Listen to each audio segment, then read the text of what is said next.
Bu Hesti. Boleh sama Pak Furkon juga di backup. Oke. Langsung mulai aja nih Ibu Hesti. Siap. Oke. Terima kasih Ibu Hesti. Assalamualaikum warahmatullahi wabarakatuh. Waalaikumsalam warahmatullahi wabarakatuh. Terima kasih kepada Bapak dan Ibu guru ya yang sudah hadir pada hari ini. Walaupun hari Sabtu, rupanya semangat Bapak Ibu masih membara gitu ya. Untuk mencari ilmu, mencari pengalaman, berbagi mengenai tema pada sharing session kali ini tentang budaya positif di sekolah yang dimulai dari diri sendiri, yang akan dipimpin ya oleh guru saya sebenarnya waktu SMA. Sekarang saya jadi temannya di sekolah, yaitu Bu Hesti Dwi R ya, Ibu ya namanya. Saya lupa nama guru saya sendiri karena udah dianggap teman. Nah, jadi Bu Hesti ini akan memberikan sharing session kepada kita semua. Mungkin nanti dari Bapak dan Ibu guru juga kalau misalnya mau langsung memberikan tanggapan, langsung memberikan pendapat seketika Bu Hesti sedang menjelaskan pun mungkin bisa, karena kita ini bukan workshop atau bukan bukan seminar ya, ini lebih kepada sharing aja. Jadi mungkin teman-teman guru juga boleh langsung memberikan pendapat gitu. Nah, tapi sebelumnya mungkin saya di sini sebagai host gitu ya, akan memberikan daftar jadwal dulu ya, jadwal pada pagi hari ini itu kita mau ngapain aja gitu ya. Jadi yang pertama itu kita sebelum kita memulai kita akan menyanyikan dulu lagu Indonesia Raya dan lagu Mars Guru Penggerak ya. Jadi sebelum kita mulai, mari kita menyanyikan lagu itu tersebut, lalu kemudian akan dipimpin sharing session oleh Pak Saifuddin gitu. Jadi saya hanya saja. Pak Saifuddin mungkin akan lebih banyak berbicara nanti ya dengan Bapak dan Ibu guru. Karena saya lihat Pak Saifuddin punya pengalaman yang cukup banyak ya ketimbang saya, jadi bisa lebih menarik sepertinya. Seperti itu. Ya, jadi untuk memulai pada sharing session pada hari ini, alangkah baiknya kita memulai dengan ucapan bismillah ya. Bismillahirrahmanirrahim. Mudah-mudahan sharing session pada pagi hari ini hingga selesai dapat berjalan lancar dan dapat memberikan manfaat untuk kita semua. Oke. Amin. Untuk selanjutnya marilah kita menyanyikan lagu Indonesia Raya yang akan saya share.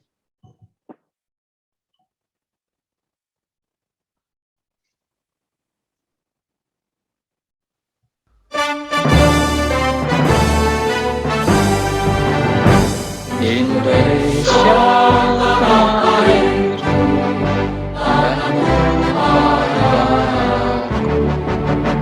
di sana aku berdiri dengan putihmu.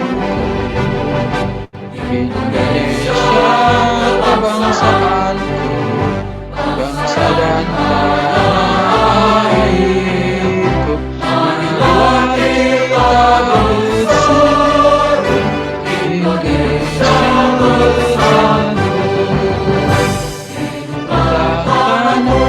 Hiduplah negeriku, untuk semuanya. Jangan membuat dunia untuk Indonesia Raya. Indonesia Raya, merdeka, merdeka, tanahku milikku yang tercinta. Indonesia Raya, merdeka, merdeka, hiduplah Indonesia Raya. Indonesia Raya, merdeka, merdeka, tanahku milikku yang tercinta. Indonesia Raya, merdeka, merdeka, hiduplah Indonesia Raya.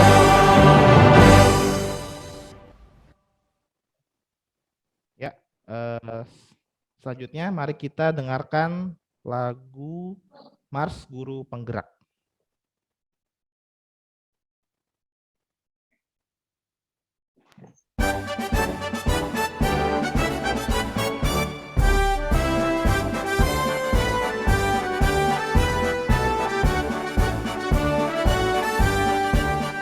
Bulatkan tekad, kuatkan hati, negeri ini memanggilmu kawan. Belajar bergerak berbagi untuk negeri.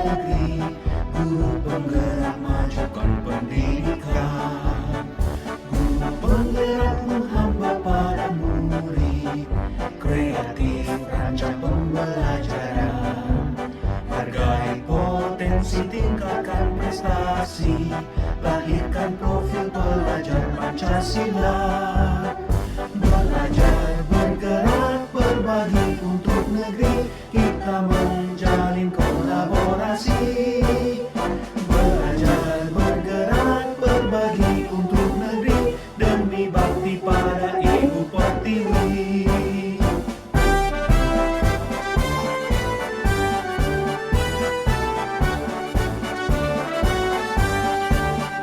Bulatkan tekad, kuatkan hati, negeri ini memanggilmu kawan. Belajar, bergerak, berbagi untuk negeri, guru penggerak, majukan pendidikan. Guru penggerak menghamba pada murid, kreatif rancang pembelajaran. Hargai potensi, tingkatkan prestasi, lahirkan profil pelajar Pancasila.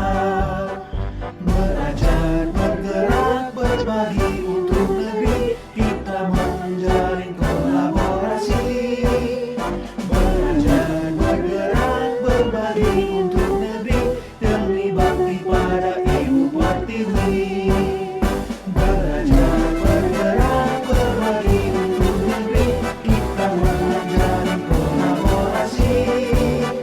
Belajar, bergerak, berbagi untuk negeri, demi bakti pada Ibu Pertiwi.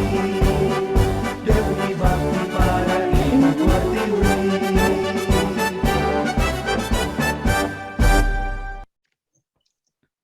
Oke, itu dia Mars dari Guru Penggerak. Yang liriknya cukup menarik ya. Bergerak, berbakti untuk Ibu Pertiwi, dan yang paling penting adalah berbagi tadi gitu ya. Dimana kita sebagai guru itu alangkah baiknya tuh saling memberikan ilmu gitu ya. Nggak pelit ilmu satu sama lain, bener kan? Kalau Iya. misalnya kita sudah ngerasa senior, sudah ngerasa tua, alangkah baiknya tuh ngasih ilmu. Dan saya ngerasa sebagai junior gitu ya, baru berapa tahun jadi guru ya, baru 2 tahun jadi guru, harus pun juga mencari ilmu kepada yang sudah berpengalaman, karena ilmu itu kalau dipendem gak bakal bermanfaat ya. Kalau kita menyebarkan ilmu tersebut, sekecil apapun akan bermanfaat untuk orang banyak. Makanya saya tertarik gitu ya sama Guru Penggerak ini, apalagi sama guru-guru yang masuk ke dalam Guru Penggerak, di mana punya keinginan tinggi untuk menjadi orang yang sangat bermanfaat untuk sekitarnya, terutama bagi sekolahnya kayak gitu. Nah, untuk lebih mendalami lagi apa yang akan dipaparkan oleh Bu Hesti mengenai budaya positif, mari langsung aja kita dengarkan paparannya yang akan dipimpin oleh Pak Syaifuddin. Silakan Pak Syaifuddin, saya berikan sepenuhnya kepada Pak Syaifuddin. Mangga, Pak. Amin, amin. Terima kasih Pak Purko atas kesempatan yang diberikan. Assalamualaikum warahmatullahi wabarakatuh, Bapak Ibu semuanya. Selamat pagi dan salam sejahtera. Apa kabar semuanya teman-teman di pagi hari yang mendung ini ya? Mendung ya di luar ya? Semoga cuaca di luar tidak mempengaruhi semangat dan antusiasme kita mengikuti acara ini. Dan saya lihat, alhamdulillah ya tadi semuanya hampir tepat waktu semuanya. Dan ini sepertinya menunjukkan bahwa teman-teman sudah siap menyimak sharing session yang temanya sangat menarik sekali. Setidaknya menurut saya dan mudah-mudahan menurut kita semua, yaitu budaya positif di sekolah yang dimulai dari diri sendiri. Dan kita akan membahas tema ini bersama narasumber kita yang luar biasa ini, yaitu Ibu Hesti Dwi Rahmawati Eshum. Bapak Ibu semuanya, teman-teman, Bu Hesti ini adalah peserta Guru Penggerak angkatan keempat ya Bu Hesti ya, sekarang ya, angkatan keempat.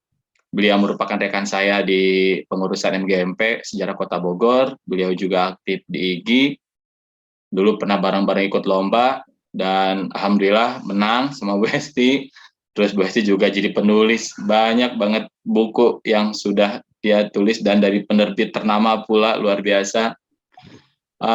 Teman-teman yang saya hormati semuanya, sebagaimana tadi yang sudah disampaikan bahwa webinar ini kita akan mengambil format sharing session, di mana kita mengobrol santai, seperti tadi, tapi tetap berbobot.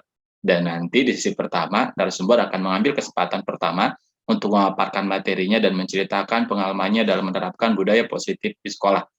Nah, setelah itu kami akan mengajak teman-teman untuk berbagi pengalaman, berbagi cerita tentang budaya positif di sekolah masing-masing, karena siapa tahu dari pengalaman teman-teman tentang budaya positif di sekolah akan menjadi inspirasi buat kita semua di sini untuk kemudian kita terapkan di sekolah masing-masing.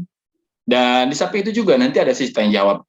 Ya, mungkin kita akan berikan kesempatan jika teman-teman ingin bertanya, dan persilakan untuk menggunakan fitur raise hand atau bertanya pada kolom chat box, dan jangan lupa untuk menyebutkan nama dan tempat bekerja. Pada sesi kedua, ini juga tidak kalah menarik nih. Narasumber kita akan spoiler juga tentang LMS ya, LMS Guru Penggerak. Masih penasaran tentang ini? Tentunya siapa tahu ini akan bisa menjadi alternatif pembelajaran untuk kita semua. Dan nanti di akhir acara ada door prize yang menarik untuk 5 peserta yang beruntung. Asik. Yun, berdoa Yun. Dan sebelum kita tutup, Bapak Ibu mohon izin nanti jangan meninggalkan room dulu. Kita akan ada sesi foto bersama untuk kepentingan dokumentasi. Sebelumnya saya sekali lagi ucapkan terima kasih banyak untuk Bapak Ibu semuanya yang sudah berkenan hadir di kegiatan sharing session kita kali ini. Nah, baiklah teman-teman semuanya, saya mengajak teman-teman untuk mengambil posisi duduk yang nyaman. Kita akan mulai sharing session pagi ini dengan pemaparan dari narasumber kita, Bu Hesti. Saya persilakan Bu waktunya. Silakan Bu. Iya, hatur nuhun Pak Saifuddin, hatur nuhun juga Pak Furkon yang sudah dibajak hari Sabtu weekendnya nih, juga untuk teman-teman guru yang alhamdulillah sudah hadir membantu. Karena ini sebenarnya adalah bagian dari tugas saya dalam Diklat untuk melakukan aksi nyata, dan kebetulan kali ini adalah aksi nyata dalam bentuk sharing session ya. Terima kasih, dan mudah-mudahan betul sih di sini kita ada beberapa rekan guru dari berbagai sekolah. Kenapa? Saya nggak ambil dari sekolah saya aja gitu semuanya, karena memang di sini saya pengen sharing session tadi tentang budaya positif itu, jadi bisa mengenal seperti apa sih di setiap sekolah itu kan karakternya juga berbeda-beda ya. Nah, nanti kita bisa sharing setiap sekolah itu seperti apa budaya positif yang diterapkannya. Bapak Ibu, saya mohon izin untuk share screen.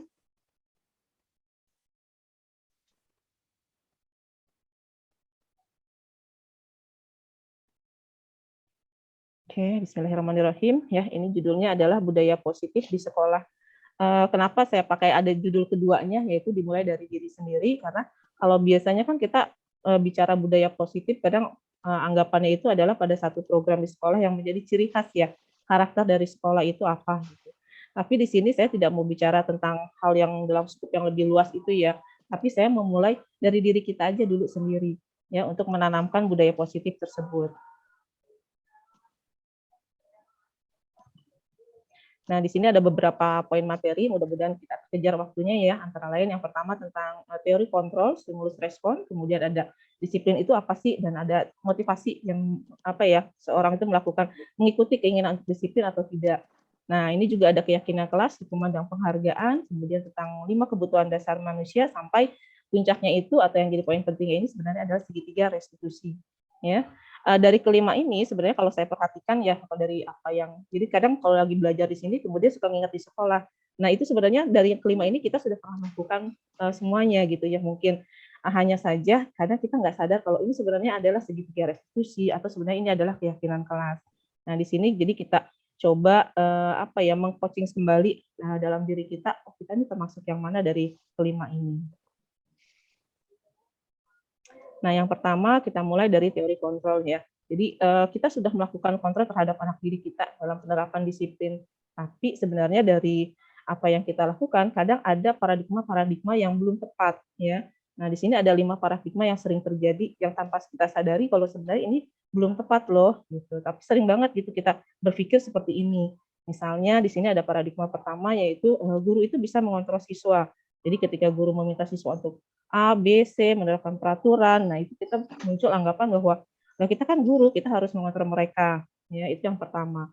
Terus yang kedua, di sini ada ilusi bahwa semua penguatan positif efektif dan bermanfaat. Ini dalam artian penguatan positif ini adalah bujukan. Jadi kita sering membujuk anak-anak kita. Padahal untuk beberapa siswa dengan karakter tertentu, bujukan itu bisa menyebabkan ketergantungan mereka. Jadi kalau nggak sama gurunya di halo-halo, ya udah mereka misalnya anteng aja gitu, sampai kemudian yang mengulang lagi kesalahan-kesalahannya. Nah, yang ketiga di sini bahwa kritik dan membuat orang merasa bersalah dapat menguatkan karakter. Nah, ini kadang ini yang saya juga kadang merasa saya juga suka loh begini, kayak misalnya kamu nggak kasihan sama orang tua kamu kalau kamu begitu. Nah, saya kadang suka merasa kalau itu sudah benar ya saya lakukan gitu untuk anak dengan bahasa yang halus gitu kan.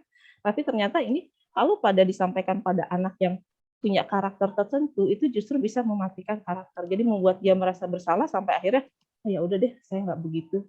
Nah, jadi menutup diri si anaknya. Nah, yang keempat di sini ada bahwa orang dewasa memiliki hak untuk memaksa, ya, memaksakan disiplin. Nah, kita sebagai guru menganggap bahwa kita punya hak loh untuk memaksakan anak murid kita, ya. Nah, kemudian dari teori ini kita ada perubahan pandangan. Nah, di sini ada perbandingannya. Jadi dari apa yang tadi disampaikan juga misalnya realitas kebutuhan kita sama, padahal sebenarnya kebutuhan kita berbeda. Jadi memang nanti disebutkan ada 5 kebutuhan dalam kehidupan kita. Tapi 5 kebutuhan itu, nah setiap orang itu punya, dia sedang sebetulnya apa. Nah, belum tentu sama dengan yang lainnya. Jadi posisi kelima kebutuhan itu belum tentu sama dari setiap orang. Nah, kita kadang cenderung menganggap kalau semua sama kok butuhnya ini. Nah, itu. Terus berikutnya ada semua orang melihat yang sama, padahal setiap orang juga mempunyai sudut pandang yang berbeda. Ya, pandangan kita tentang dunia pendidikan itu kayak apa sih? Nah, setiap orang itu juga punya pandangan yang berbeda, apalagi antara guru dengan siswanya. Terus kita mencoba mengubah orang agar kita berpandangan sama dengan kita, padahal seharusnya kita mencoba untuk memahami pandangan orang lain tentang dunia. Nah, terus perilaku buruk dilihat sebagai suatu kesalahan. Jadi kalau anak melakukan kesalahan, melakukan perilaku yang buruk, terlambat, menyontek, kita langsung bilang, itu ada kesalahan kamu. Padahal, nah sebaiknya disarankan ya memang jadi nggak langsung menjudge dulu, tapi kita mengajak mereka, kenapa sih mereka melakukan hal itu, gitu kan? Motivasinya apa, ada kebutuhan apa yang mungkin tidak terpenuhi oleh mereka. Ya, orang lain bisa mengontrol saya. Nah, yang terjadi sebenarnya adalah sebenarnya hanya kita yang bisa membiarkan diri kita dikontrol oleh orang lain. Jadi kan kalau kita misalnya menerapkan satu aturan, ya kadang anak itu kan masih ada aja tuh yang terlambat, atau misalnya menyontek, atau misalnya telat mengumpulkan tugas. Nah, jadi ketika kita membuat peraturan, kita kadang berpikir kalau anak-anak harus udah nurut semuanya dengan apa yang kita sampaikan, dengan apa yang kita buat aturannya. Tapi kan kenyataannya ada ya, nah yang masih saja melanggar gitu. Nah, itu karena sebenarnya anak-anak itu bukan kita yang mengontrol, tapi mereka sendiri yang mengizinkan, oke deh, gue akan ikuti itu apa yang disampaikan. Tapi sewaktu-waktu ketika mereka tidak mau mengikuti itu, ya udah lepas deh dari kontrol yang kita inginkan itu. Jadi di sini bukan kita yang bisa mengontrol mereka, tapi sebenarnya mereka yang mengizinkan kalau dirinya untuk mengikuti apa yang kita inginkan. Nah, ini sama berkaitan juga saya bisa mengontrol orang lain, padahal sebenarnya kita tidak bisa mengontrol orang lain, kecuali orang itu mengizinkan memang untuk mengikuti apa yang kita inginkan. Pemaksaan pada saat bujukan, ada pada saat bujukan gagal. Nah, ini juga kadang kita tanpa sadar memaksakan apa yang kita inginkan itu kepada anak didik kita. Padahal sebenarnya bukan pemaksaan, tapi yang diperlukan itu adalah kolaborasi, konsensus dalam menciptakan pilihan-pilihan baru. Jadi nggak langsung misalnya memberikan apa yang misalnya sanksi atau hukuman, kamu harus begini ya, begini gitu. Tapi diajak untuk berdialog dan mencari apa sih sebenarnya konsensus yang tepat untuk mereka. Nah, bukan soal menang atau kalah, tapi seharusnya itu adalah kita sama-sama menang. Walaupun misalnya posisi kita sebagai guru bukan kita harus menang dari anak didik, kita harus lebih ini dari ini. Tapi kita mengajarkan bahwa dalam hidup itu ya bukan soal menang atau kalah, tapi kita sama-sama win solution, bisa menemukan solusi yang tepat untuk memecahkan satu masalah. Nah, di sini, karena tadi saya bilang budaya positif yang pengen diangkat itu sebenarnya adalah tentang disiplin. Jadi bukan program sekolah yang memiliki ciri khas, tapi disiplin aja dulu. Gitu. Nah, disiplin di sini kan punya banyak pengertian ya, Bapak Ibu. Ada dari biasanya ya paling kentara itu atau paling terlintas itu ya kalau disiplin berkaitan dengan tata tertib, keteraturan, kepatuhan pada peraturan. Kata disiplin juga berkaitan dengan ketidaknyamanan, ketika dilanggar ya akan menimbulkan ketidaknyamanan. Disiplin juga berkaitan dengan tanggung jawab terhadap apa yang dilakukan, kemudian juga mempertanggungjawabkan dirinya, serta tertibnya laku diri dari segala hak dan kewajibannya. Nah, yang paling penting di sini adalah mengacu pada nilai-nilai kebajikan universal dan memiliki motivasi intrinsik dan bukan ekstrinsik. Jadi, untuk menciptakan disiplin itu betul bisa dilakukan melalui motivasi ekstrinsik dan intrinsik. Tapi yang di sini pengen kita coba itu adalah motivasi intrinsik. Jadi kita mengcoaching si anak supaya memunculkan motivasi intrinsik ini. Nah, di sini ada dari Ki Hajar Dewantoro ya tentang makna disiplin, bahwa kebanyakan orang akan menghubungkan kata disiplin dengan tata tertib, teratur, dan kepatuhan pada peraturan. Kata disiplin juga sering dihubungkan dengan hukuman. Padahal itu sungguh berbeda karena belajar tentang disiplin positif tidak harus dengan memberikan hukuman. Justru itu adalah salah satu alternatif terakhir dan kalau perlu tidak digunakan sama sekali. Jadi bukan berarti tidak boleh memberikan hukuman, ya, tapi itu adalah alternatif terakhir. Ya, jadi setelah melakukan, kalau nanti kita lihat ada beberapa tahapan, misalnya Nah, kalau memang sudah betul-betul ini baru kita berikan hukuman, tapi itu alternatif terakhir. Nah, ini ada contoh sedikit ya, karena tadi ada kata motivasi. Nah, kita kan motivasi intrinsik ya, yang kita inginkan munculkan dari anak didik kita supaya mereka dengan sendirinya menjalankan disiplinnya. Nah, ini sedikit pertanyaan untuk diri kita sendiri gitu. Misalnya kalau kita hadir di kelas tepat waktu, nah kira-kira apa sih yang menjadi motivasi kita untuk datang tepat waktu? Misalnya apakah supaya tidak ditegur oleh atasan, atau kemudian dapat surat peringatan nanti ini lagi kena dibikin BAP lagi, wah repot nih gitu, mendingan datangnya nih gitu. Atau ada juga di sini misalnya mendapatkan penghargaan, menghargai diri sendiri atau dihargai orang lain gitu kan. Atau ada juga misalnya memberikan contoh kepada murid-murid Anda. Jadi motivasi apa sih yang paling kuat ketika kita melakukan satu perbuatan? Nah, ini contohnya, nah itu tadi disiplin kita misalnya datang tepat waktu. Nah, kira-kira dari sekian banyak motivasi ini apa sih yang paling mendorong kita untuk mengikuti hal itu? Nah, pada dasarnya ada 3 motivasi yang muncul dari dalam diri, ya. Nah, di sini, nah yang pertama itu untuk menghindari ketidaknyamanan atau hukuman yang tadi disampaikan ya. Jadi kalau misalnya kenapa kita datang telat, kita misalnya pengennya supaya nggak dapat sanksi gitu. Atau juga misalnya ada lagi motivasi kedua yaitu untuk mendapatkan imbalan atau penghargaan dari orang lain. Ya, biasanya misalnya kalau di beberapa tempat perusahaan ya itu kan suka ada pegawai bulan ini yang terbaik siapa nih. Nah, itu. Tapi yang paling penting sebenarnya yang ini. Jadi kita belajar untuk menghargai diri sendiri. Kita percaya bahwa ada nilai-nilai yang harus kita ikuti. Ya. Nah, di sini kita sampai pada yang namanya peraturan kelas dan keyakinan kelas. Nah, jadi dari tadi motivasi itu, nah kita mau balik lagi ke disiplin. Ya, di sini ada selama ini kan kita selalu intinya peraturan kelas ya. Biasanya kalau misalnya di awal tahun ajaran baru, nah itu kan suka bikin peraturan kelas. Nah, dalam pelajaran ibu harus begini, begini, begini. Nah, setuju nggak? Nah, tanda tangan oleh ketua kelasnya kita simpen gitu kan. Tapi ternyata dalam perjalanannya itu masih aja ada yang melanggar. Nah, kenapa? Karena yang disodorkan atau yang kita inginkan di sini adalah peraturan kelas.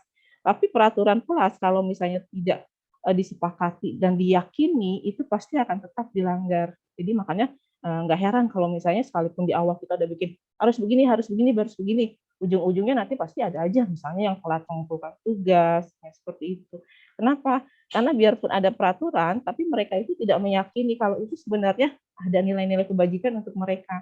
Nah, itu baik untuk mereka. Gitu. Jadi kayak terpaksa. Yang tadi dibilang yang nggak bisa kita kontrol loh kalau mereka mengizinkan. Jadi ketika mereka nggak mengizinkan, ya udah mereka melanggar dari peraturan kelas itu. Biarpun misalnya peraturan itu sudah disepakati. Jadi yang seharusnya dimunculkan itu adalah keyakinan kelas, bukan peraturan kelas. Peraturan kelas yang sudah disepakati, kalaupun misalnya tidak diyakini, nah itu akan dilanggar juga. Tuh. Nah ini ya, kenapa sih harus keyakinan bukan peraturan? Ini sekedar contoh aja ya. Jadi kalau misalnya dalam kondisi pandemi ini kita suka misalnya melihat ada orang yang mau pakai masker, tapi ada juga yang nggak mau pakai masker gitu. Padahal udah jelas-jelas misalnya pakai masker itu ada aturannya. Pakai masker itu juga bagus untuk kesehatan. Tapi mereka nggak mau pakai masker dan itu sulit gitu kan, kita nggak misalnya kita kasih tahu pun mereka nggak mau. Nah, itu adalah karena dalam diri mereka itu sudah ada keyakinan, mereka sudah punya nilai-nilai sendiri kalau ini harus begini gitu. Yang ya kalau sudah jadi satu keyakinan itu akan susah untuk dirubah. Nah, ini sebagai gambaran aja. Jadi ketika di kelas itu bukan peraturan kelas loh yang harus dimunculkan sebenarnya, tapi adalah keyakinan kelas dari peserta didik kita di kelas itu dan kita juga. Gitu. Karena kalau sudah jadi keyakinan kelas yang namanya diyakini, nah mereka pasti akan melakukannya. Beda kalau peraturan itu kan kesannya dipaksakan ya. Ada yang oke, iya setuju, tapi nggak semua gitu. Kalau yang nggak mudeng dengan nilai-nilai apa sih kebaikannya atau pentingnya buat gue apa sih, nah pasti akan dilanggar lagi. Nah itu kan yang sering terjadi ya. Jadi yang ke depan, nah mungkin kita harus mencoba apa sih keyakinan kelas itu, harus mencoba yang kita buat itu di kelas itu bukan lagi peraturan tapi keyakinan kelas dengan anak didik kita.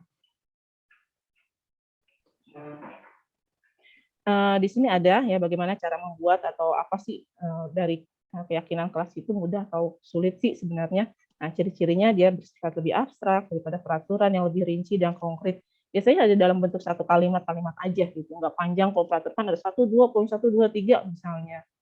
Pernyataan keyakinan kelas dibuat dalam bentuk hal-hal yang positif, sifatnya universal, terus juga tidak terlalu banyak. Nah, makanya biasanya cuma di satu kalimat aja gitu, tapi kena gitu ya dengan anak-anak itu.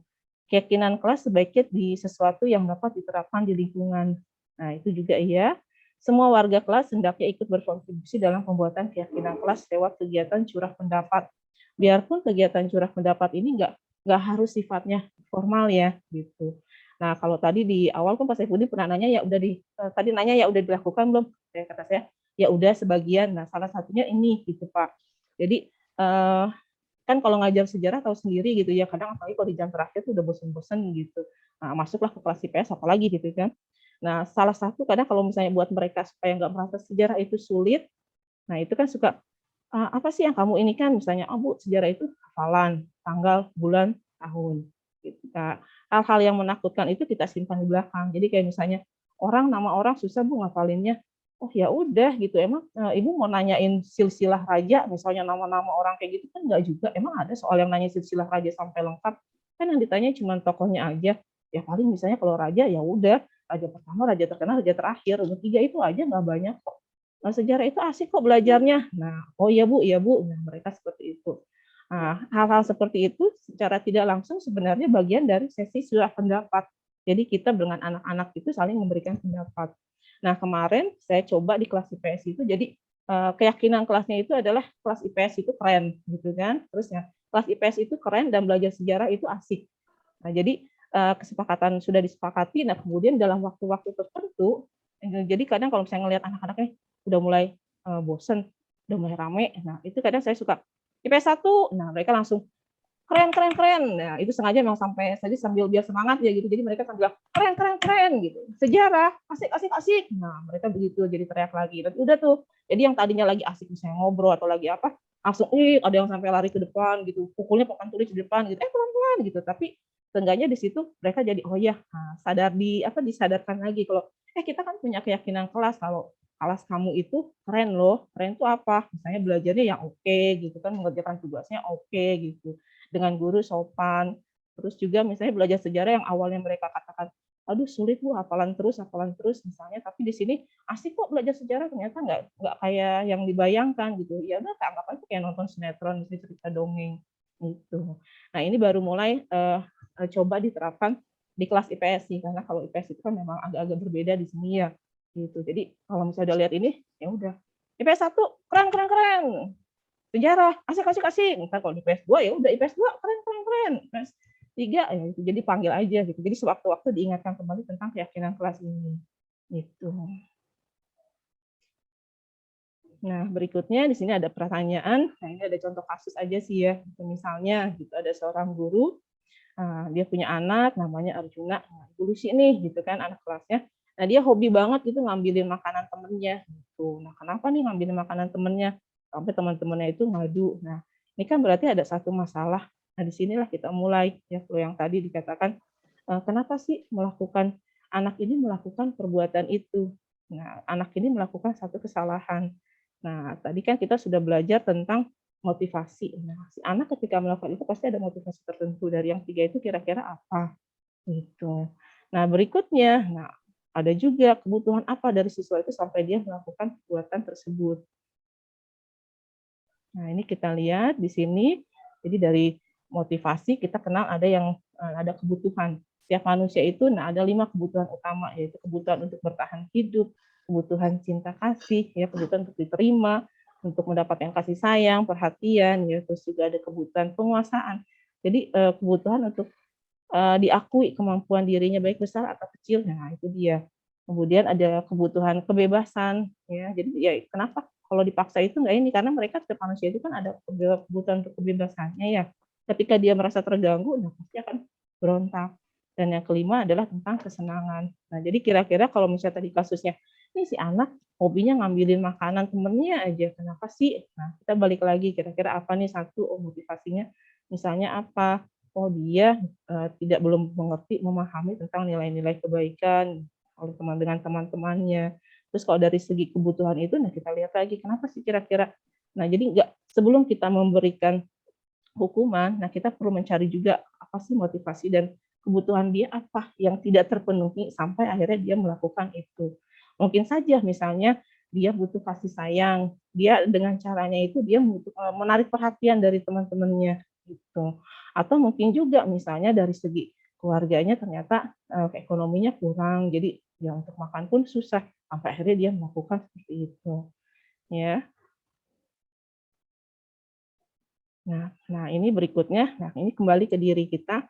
Jadi ketika menghadapi tadi kita udah, oh ada disiplin yang harus kita terapkan disiplinnya, tapi disiplin yang positif ya, itu satu. Terus dalam menerapkan disiplin positif itu kita harus melihat apa sih motivasi dari setiap perilaku yang dilakukan, terus juga melihat kebutuhan dari yang dilakukan itu apa gitu, kenapa sampai dia melakukan itu. Nah barulah kita akan mengambil posisi sebagai apa nih di sini. Nah kita di sini kita ada 5 posisi kontrol seorang guru terhadap siswanya. Misalnya yang pertama di sini ada sebagai penghukum, nah ada yang sebagai pembuat orang merasa bersalah atau juga sebagai teman, nah sebagai monitor atau pemantau, dan yang kelima itu adalah sebagai manajer. Nah, misalnya kalau yang sebagai penghukum, nah ini biasanya yang udah langsung anak melakukan satu kesalahan ya udah nggak ada istilahnya nggak boro-boro ditanya kamu kenapa melakukan kesalahan itu gitu, boro-boro mencari motivasinya apa, boro-boro mencari kebutuhannya apa, ya udah aja langsung dihukum baik secara fisik maupun verbal. Nah padahal sebenarnya verbal itu kan lebih bahaya ya karena langsung nyelekit ke hati gitu dan itu sulit hilangnya.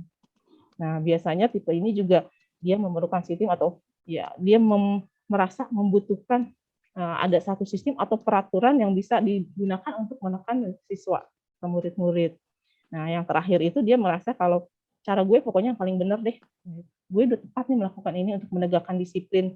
Gitu. Ya, ini adalah tipe penghukum. Nah, berikutnya di sini ada tipe membuat orang merasa bersalah. Biasanya guru akan bersuara lebih lembut dan menggunakan keheningan. Anaknya dipanggil, duduk sebelah gitu. Akhirnya mulai deh. Nah, di sini saya kadang nih, ini yang kadang, ternyata gue juga melakukan ini ya. Nah, emang kamu nggak kasihan ya sama orang tua kamu? Itu kadang saya masih suka loh gitu sama anak-anak gitu. Kan orang tua kamu udah kerja, kamu tuh cukup belajar aja sebenarnya di sekolah, nggak usah mikirin yang lain. Nah, ternyata ini juga harus hati-hati. Karena ketika misalnya karakter atau kondisi psikologis si anak dalam dalam kondisi yang lagi enggak ini ya gitu ya, itu bisa membuat diri dia merasa tidak berharga gitu dan telah mengecewakan orang-orang yang disayangnya. Kalau misalnya anaknya itu bisa langsung move on ya, tapi kalau misalnya dia tidak ada dukungan dan sendiri, nah justru posisi yang seperti ini akan membuat mereka semakin down gitu ya. Jadi bukannya berkembang baik, nah akhirnya kita tuh kayak apa ya, yang pohon bunga mau mekar akhirnya malah jadi rontok gitu. Nah, kita kasih pupuk tapi pupuknya tuh pakai airnya yang berlebihan gitu. Nah, niatnya kita berpikir, oh ini baik loh, padahal ternyata akhirnya enggak. Nah, berikutnya di sini ada posisi sebagai teman. Nah, guru akan tetap berupaya mengontrol murid melalui persuasi. Nah, ketika posisi sebagai teman, hubungan baik, nah ada kalimat-kalimat yang muncul, ayo bantulah demi Bapak, ayo ingat tidak bantuan Bapak selama ini, gitu. Kita kan kayak teman gitu ya, jadi kita kan teman, ya udahlah. Nah, ini juga kadang nih, saya kadang dalam posisi tertentu kadang suka merasa, oh ini gue juga nih gitu pas lagi belajar ini ya. Jadi kadang ya udah deh nggak apa-apa. Nah, tapi nanti nggak boleh begitu ya. Ternyata ya itu kembali ke posisi si anaknya ya. Dalam kondisi tertentu juga ternyata ini bisa nggak bagus efeknya buat si anak karena dia jadi tergantung. Ntar guru gue bantuin ini, ntar guru gue bantuin, ntar ada bu guru, ntar ada ini. Nah jadi memang harus betul-betul diperhatikan posisi yang mana nih yang tepat untuk membantu memecahkan masalah si anak. Nah, berikutnya di sini ada posisi sebagai pemantau. Posisi pemantau berdasarkan pada peraturan. Oh yes, biasanya di sekolah kan suka ada apa nih, misalnya itu poin. Nah, dia tuh udah ini banget dengan poin-poin itu. Jadi ketika dia melakukan kesalahan, kamu udah melakukan apa? Sanksinya apa? Ingat nggak poinnya? Berapa poin? Nah, itu dia udah punya catatan sendiri. Yang terakhir di sini ada sebagai manajer. Posisi mentor di mana guru berbuat sesuatu bersama dengan murid, mempersilahkan murid untuk mempertanggungjawabkan perilakunya dan mendukung murid.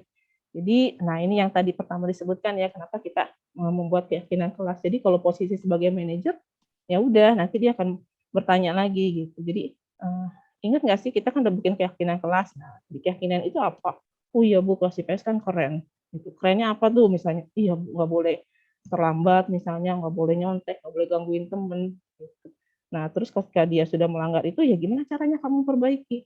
Jadi solusi itu datang dari mereka, gitu. Jadi dengan apa ya, solusi itu datang dari mereka ketika mereka merasa menyadari bahwa, "Oh iya, saya sudah melanggar keyakinan kelas yang ditetapkan." Nah, gimana caranya memperbaiki ini?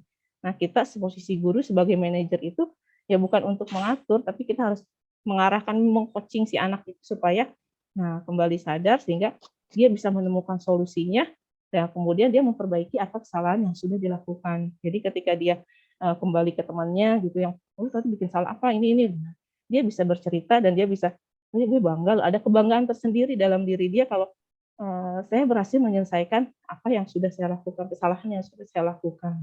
Nah, ini sebagai posisi, manajer.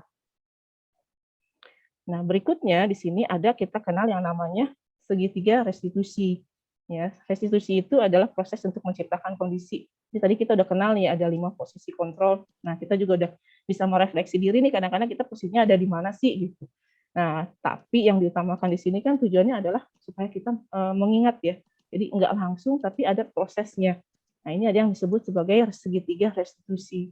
Proses menciptakan kondisi bagi murid untuk memperbaiki kesalahan mereka sehingga mereka bisa kembali pada kelompok mereka dengan karakter yang lebih kuat. Kayak tadi yang manajer itu ya sebenarnya. Proses kolaboratif antara guru dengan muridnya untuk menyelesaikan satu masalah.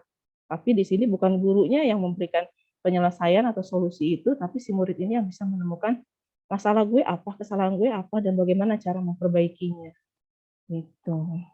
Nah, ada 3 tahapan sebenarnya dari proses segitiga restitusi ini ya. Nah, ini ciri-cirinya dulu. Jadi bukan untuk merebus kesalahan, tapi untuk belajar dari kesalahan. Terus juga untuk memperbaiki hubungan adalah tawaran, bukan paksaan. Juga untuk menuntut, untuk melihat ke dalam diri, ya. Jadi memunculkan motivasi intrinsik si anak untuk belajar disiplin, mencari kebutuhan dasar yang mendasari tindakan. Terus juga ada lagi di sini ciri-cirinya. Restitusi adalah cara yang paling baik, ya, karena ada dialog, ada kolaborasi, fokus pada karakter, bukan tindakan. Ini yang tadi Bu Nida, ini ya ingatkan itu karakter. Ya, restitusi itu untuk menguatkan, jadi bukan untuk menjatuhkan, melemahkan atau membuat si anak itu merasa bersalah. Tapi justru sebagaimanapun anak melakukan kesalahan, ya kita nggak boleh menjatuhkan mereka, tapi kita justru harus berusaha supaya si anak ini menyadari dan akhirnya bisa kuat kembali, mengalir dari kesalahannya, memperbaikinya. Fokus pada solusi supaya si anak itu bisa menemukannya. Mengembalikan murid yang berbuat salah pada kelompoknya dengan jati diri yang berbeda kalau kita bilang ya. Jadi dia ketika kembali ya udah dalam kondisi yang lebih kuat, sudah bisa, iya saya salah, saya harus begini, menyadari, munculkan motivasi intrinsiknya. Nah, berikutnya di sini ada 3 langkah restitusi. Nah, barangkali Bapak dan Ibu pasti udah pernah melakukan hal ini gitu. Jadi yang pertama misalnya kita ketika terjadi satu kesalahan, ya udah jangan langsung, kamu gini. Tapi stabilkan dulu, menstabilkan identitas. Kita semua akan melakukan hal terbaik yang bisa kita lakukan untuk memperbaiki kesalahan kita. Validasi tindakan yang salah. Semua perilaku memiliki alasan, ada motivasi, ada kebutuhannya apa, tujuannya apa. Menanyakan keyakinan, kita semua memiliki motivasi internal. Nah, ini kenapa perlu keyakinan yang dibentuk, bukan peraturan, tapi keyakinan untuk memunculkan motivasi internal. Biarpun iya, jadi kalau misalnya bikin peraturan pun, peraturan itu ya harus diyakini ya, jadi menjadi satu keyakinan, dirangkum lagi menjadi satu keyakinan yang anak-anak itu memang betul-betul meyakini. Nah, ini sebenarnya sih goal-nya ya dari yang namanya budaya positif di sekolah. Jadi bagaimana kita sebagai seorang guru bisa lebih bersikap kepada anak itu ketika mereka melakukan pelanggaran, melakukan kesalahan. Tadi ada 5 posisi kontrol. Nah, kita bisa menilai mana sih yang terbaik yang harus dilakukan. Tapi di sini yang disarankan itu adalah segitiga restitusi ini. Jadi kita tidak langsung menjudge mereka, tapi kita justru membantu mereka untuk lebih kuat lagi, membantu mereka untuk bisa menemukan, meng-coaching mereka untuk bisa mencari solusi dari kesalahan mereka, bantu mereka untuk bisa menyadari kesalahan, bantu mereka untuk bisa memunculkan motivasi intrinsiknya. Itu. Iya. Nah, ini ada gambarannya segitiga restitusi ya. Jadi kalau misalnya menanyakan keyakinan apa yang telah kita sepakati, pasti itu ada bahasa itu yang muncul. Karena mengingatkan si anak ya, kan udah ada kesepakatan yang diyakini. Nah, itu kenapa kamu jadi orang yang seperti itu misalnya. Terus menstabilkan identitas. Nah, kamu bukan satu-satunya yang pernah melakukan ini gitu. Jadi jangan membuat si anak udah melakukan kesalahan aja udah ada perasaan misalnya, oh gue buruk ya, gue udah melakukan kesalahan, ya udah jangan ditambah lagi, iya kamu mau kenapa kamu melakukan ini gitu. Banyak kok anak-anak lain juga yang melakukan kesalahan, nah gimana caranya misalnya, jadi jangan yang sudah jatuh tambah jatuh gitu ya, biarpun kita tahu oh ya dia memang salah gitu, kamu tentu punya alasan mengapa melakukan itu. Nah, ini ada validasi, ditanyakan apa ya. Ini segitiga restitusi yang prosesnya kurang lebih 3 langkah ini, dan saya yakin semua juga guru pasti secara nggak langsung ya, jadi kadang kita melakukan ini loh sebenarnya udah gitu di sekolah dengan anak-anak kita, tapi kita tidak tahu ternyata apa yang kita lakukan itu sebenarnya disebutnya adalah segitiga restitusi. Nah, ke depan jadi yang budaya positif ini dalam menerapkan disiplin, nah dahulukan segitiga restitusi dalam setiap prosesnya gitu. Jadi jangan langsung ke yang tadi ya, hukuman bukan berarti tidak boleh dilakukan, boleh dilakukan tapi diusahakan yang paling akhir gitu. Dahulukan dulu segitiga restitusinya. Tuh. Oke, nah di sini ada contoh bagaimana contoh dari tahapan stabilkan keadaan. Ada beberapa kalimat yang biasanya muncul ketika kita akan menstabilkan keadaan dari si anak yang sudah melakukan kesalahan itu. Berbuat salah itu tidak apa-apa gitu. Kalau bahasa Iklam nggak kotor, nggak belajar. Tapi nah kalimat ini harus ada tambahannya lagi gitu kan penjelasannya. Tidak ada manusia yang sempurna. Jadi kalimat-kalimat yang kalau kita bilang mah untuk meredakan emosi si anak ya, namanya lagi bikin kesalahan, mungkin ada takut atau mungkin dia apaan sih apa. Nah ini untuk menstabilkan keadaan, ada beberapa kalimat yang bisa kita munculkan. Nah ini pada proses yang kedua, nah validasi tindakan, nah ini menanyakan kembali. Nah, kamu punya alasan melakukan itu, misalnya padahal kamu bisa melakukan yang lebih buruk ini, tapi kamu nggak melakukan ya, gitu. Nah itu sebenarnya udah jadi poin loh buat kamu gitu. Jadi jangan membuat anak yang sudah melakukan kesalahan udah jatuh makin merasa terpuruk lagi gitu. Dan yang terakhir baru menanyakan keyakinan, dan ketika si anak itu sadar, nah dia bisa, oh ya saya melakukan kesalahan ini, nah kira-kira apa yang harus saya lakukan untuk memperbaikinya. Jadi dia solusi itu ya datang dari mereka sendiri. Gitu. Ini beberapa contoh jadi dari kalimat-kalimat yang ada pada ketiga tahapan itu. Nah, pasti kita Bapak dan Ibu pasti ketika melihat itu, oh ya ini pernah nih gue lakukan nih, oh ini pernah nih gue kayak gini nih. Itu sih kalau yang jadi ketika belajar di modul yang pertama ini, itu banyak yang kadang jadi ketika lagi belajar tuh, ih gue kayak gini ya, ih gue kayak gini ya gitu. Jadi kayak berkaca, bercermin tentang apa sih keseharian kita sebagai guru dan ketika berhadapan dengan anak. Oke, mungkin untuk paparan materinya, sharing materinya. Nah, ini sampai di sini dulu ya, Pak Saifuddin. Nanti kita bisa sharing sama-sama. Keren banget, Besti. Bapak Ibu, kasih plus dulu dong buat teman kita nih. Keren. Sama seperti kayak tadi Bu Hesti bilang nih, apa ya? Saya ingat soal nasihat orang tua. Datanglah ke majelis. Kalau nanti kamu akan merasa banyak salahnya deh, atau merasa banyak kamu tuh kurangnya deh, atau kamu merasa bahwa apa yang kamu tahu tuh belum seberapa deh. Nah, ini kerasa nih. Saya baru ngelihat presentasi aja, oh iya, Bapak Ibu, ternyata ada banyak hal yang mungkin kita salah merespon gitu, mungkin kita salah bereaksi terhadap anak kita, mungkin kita juga terlalu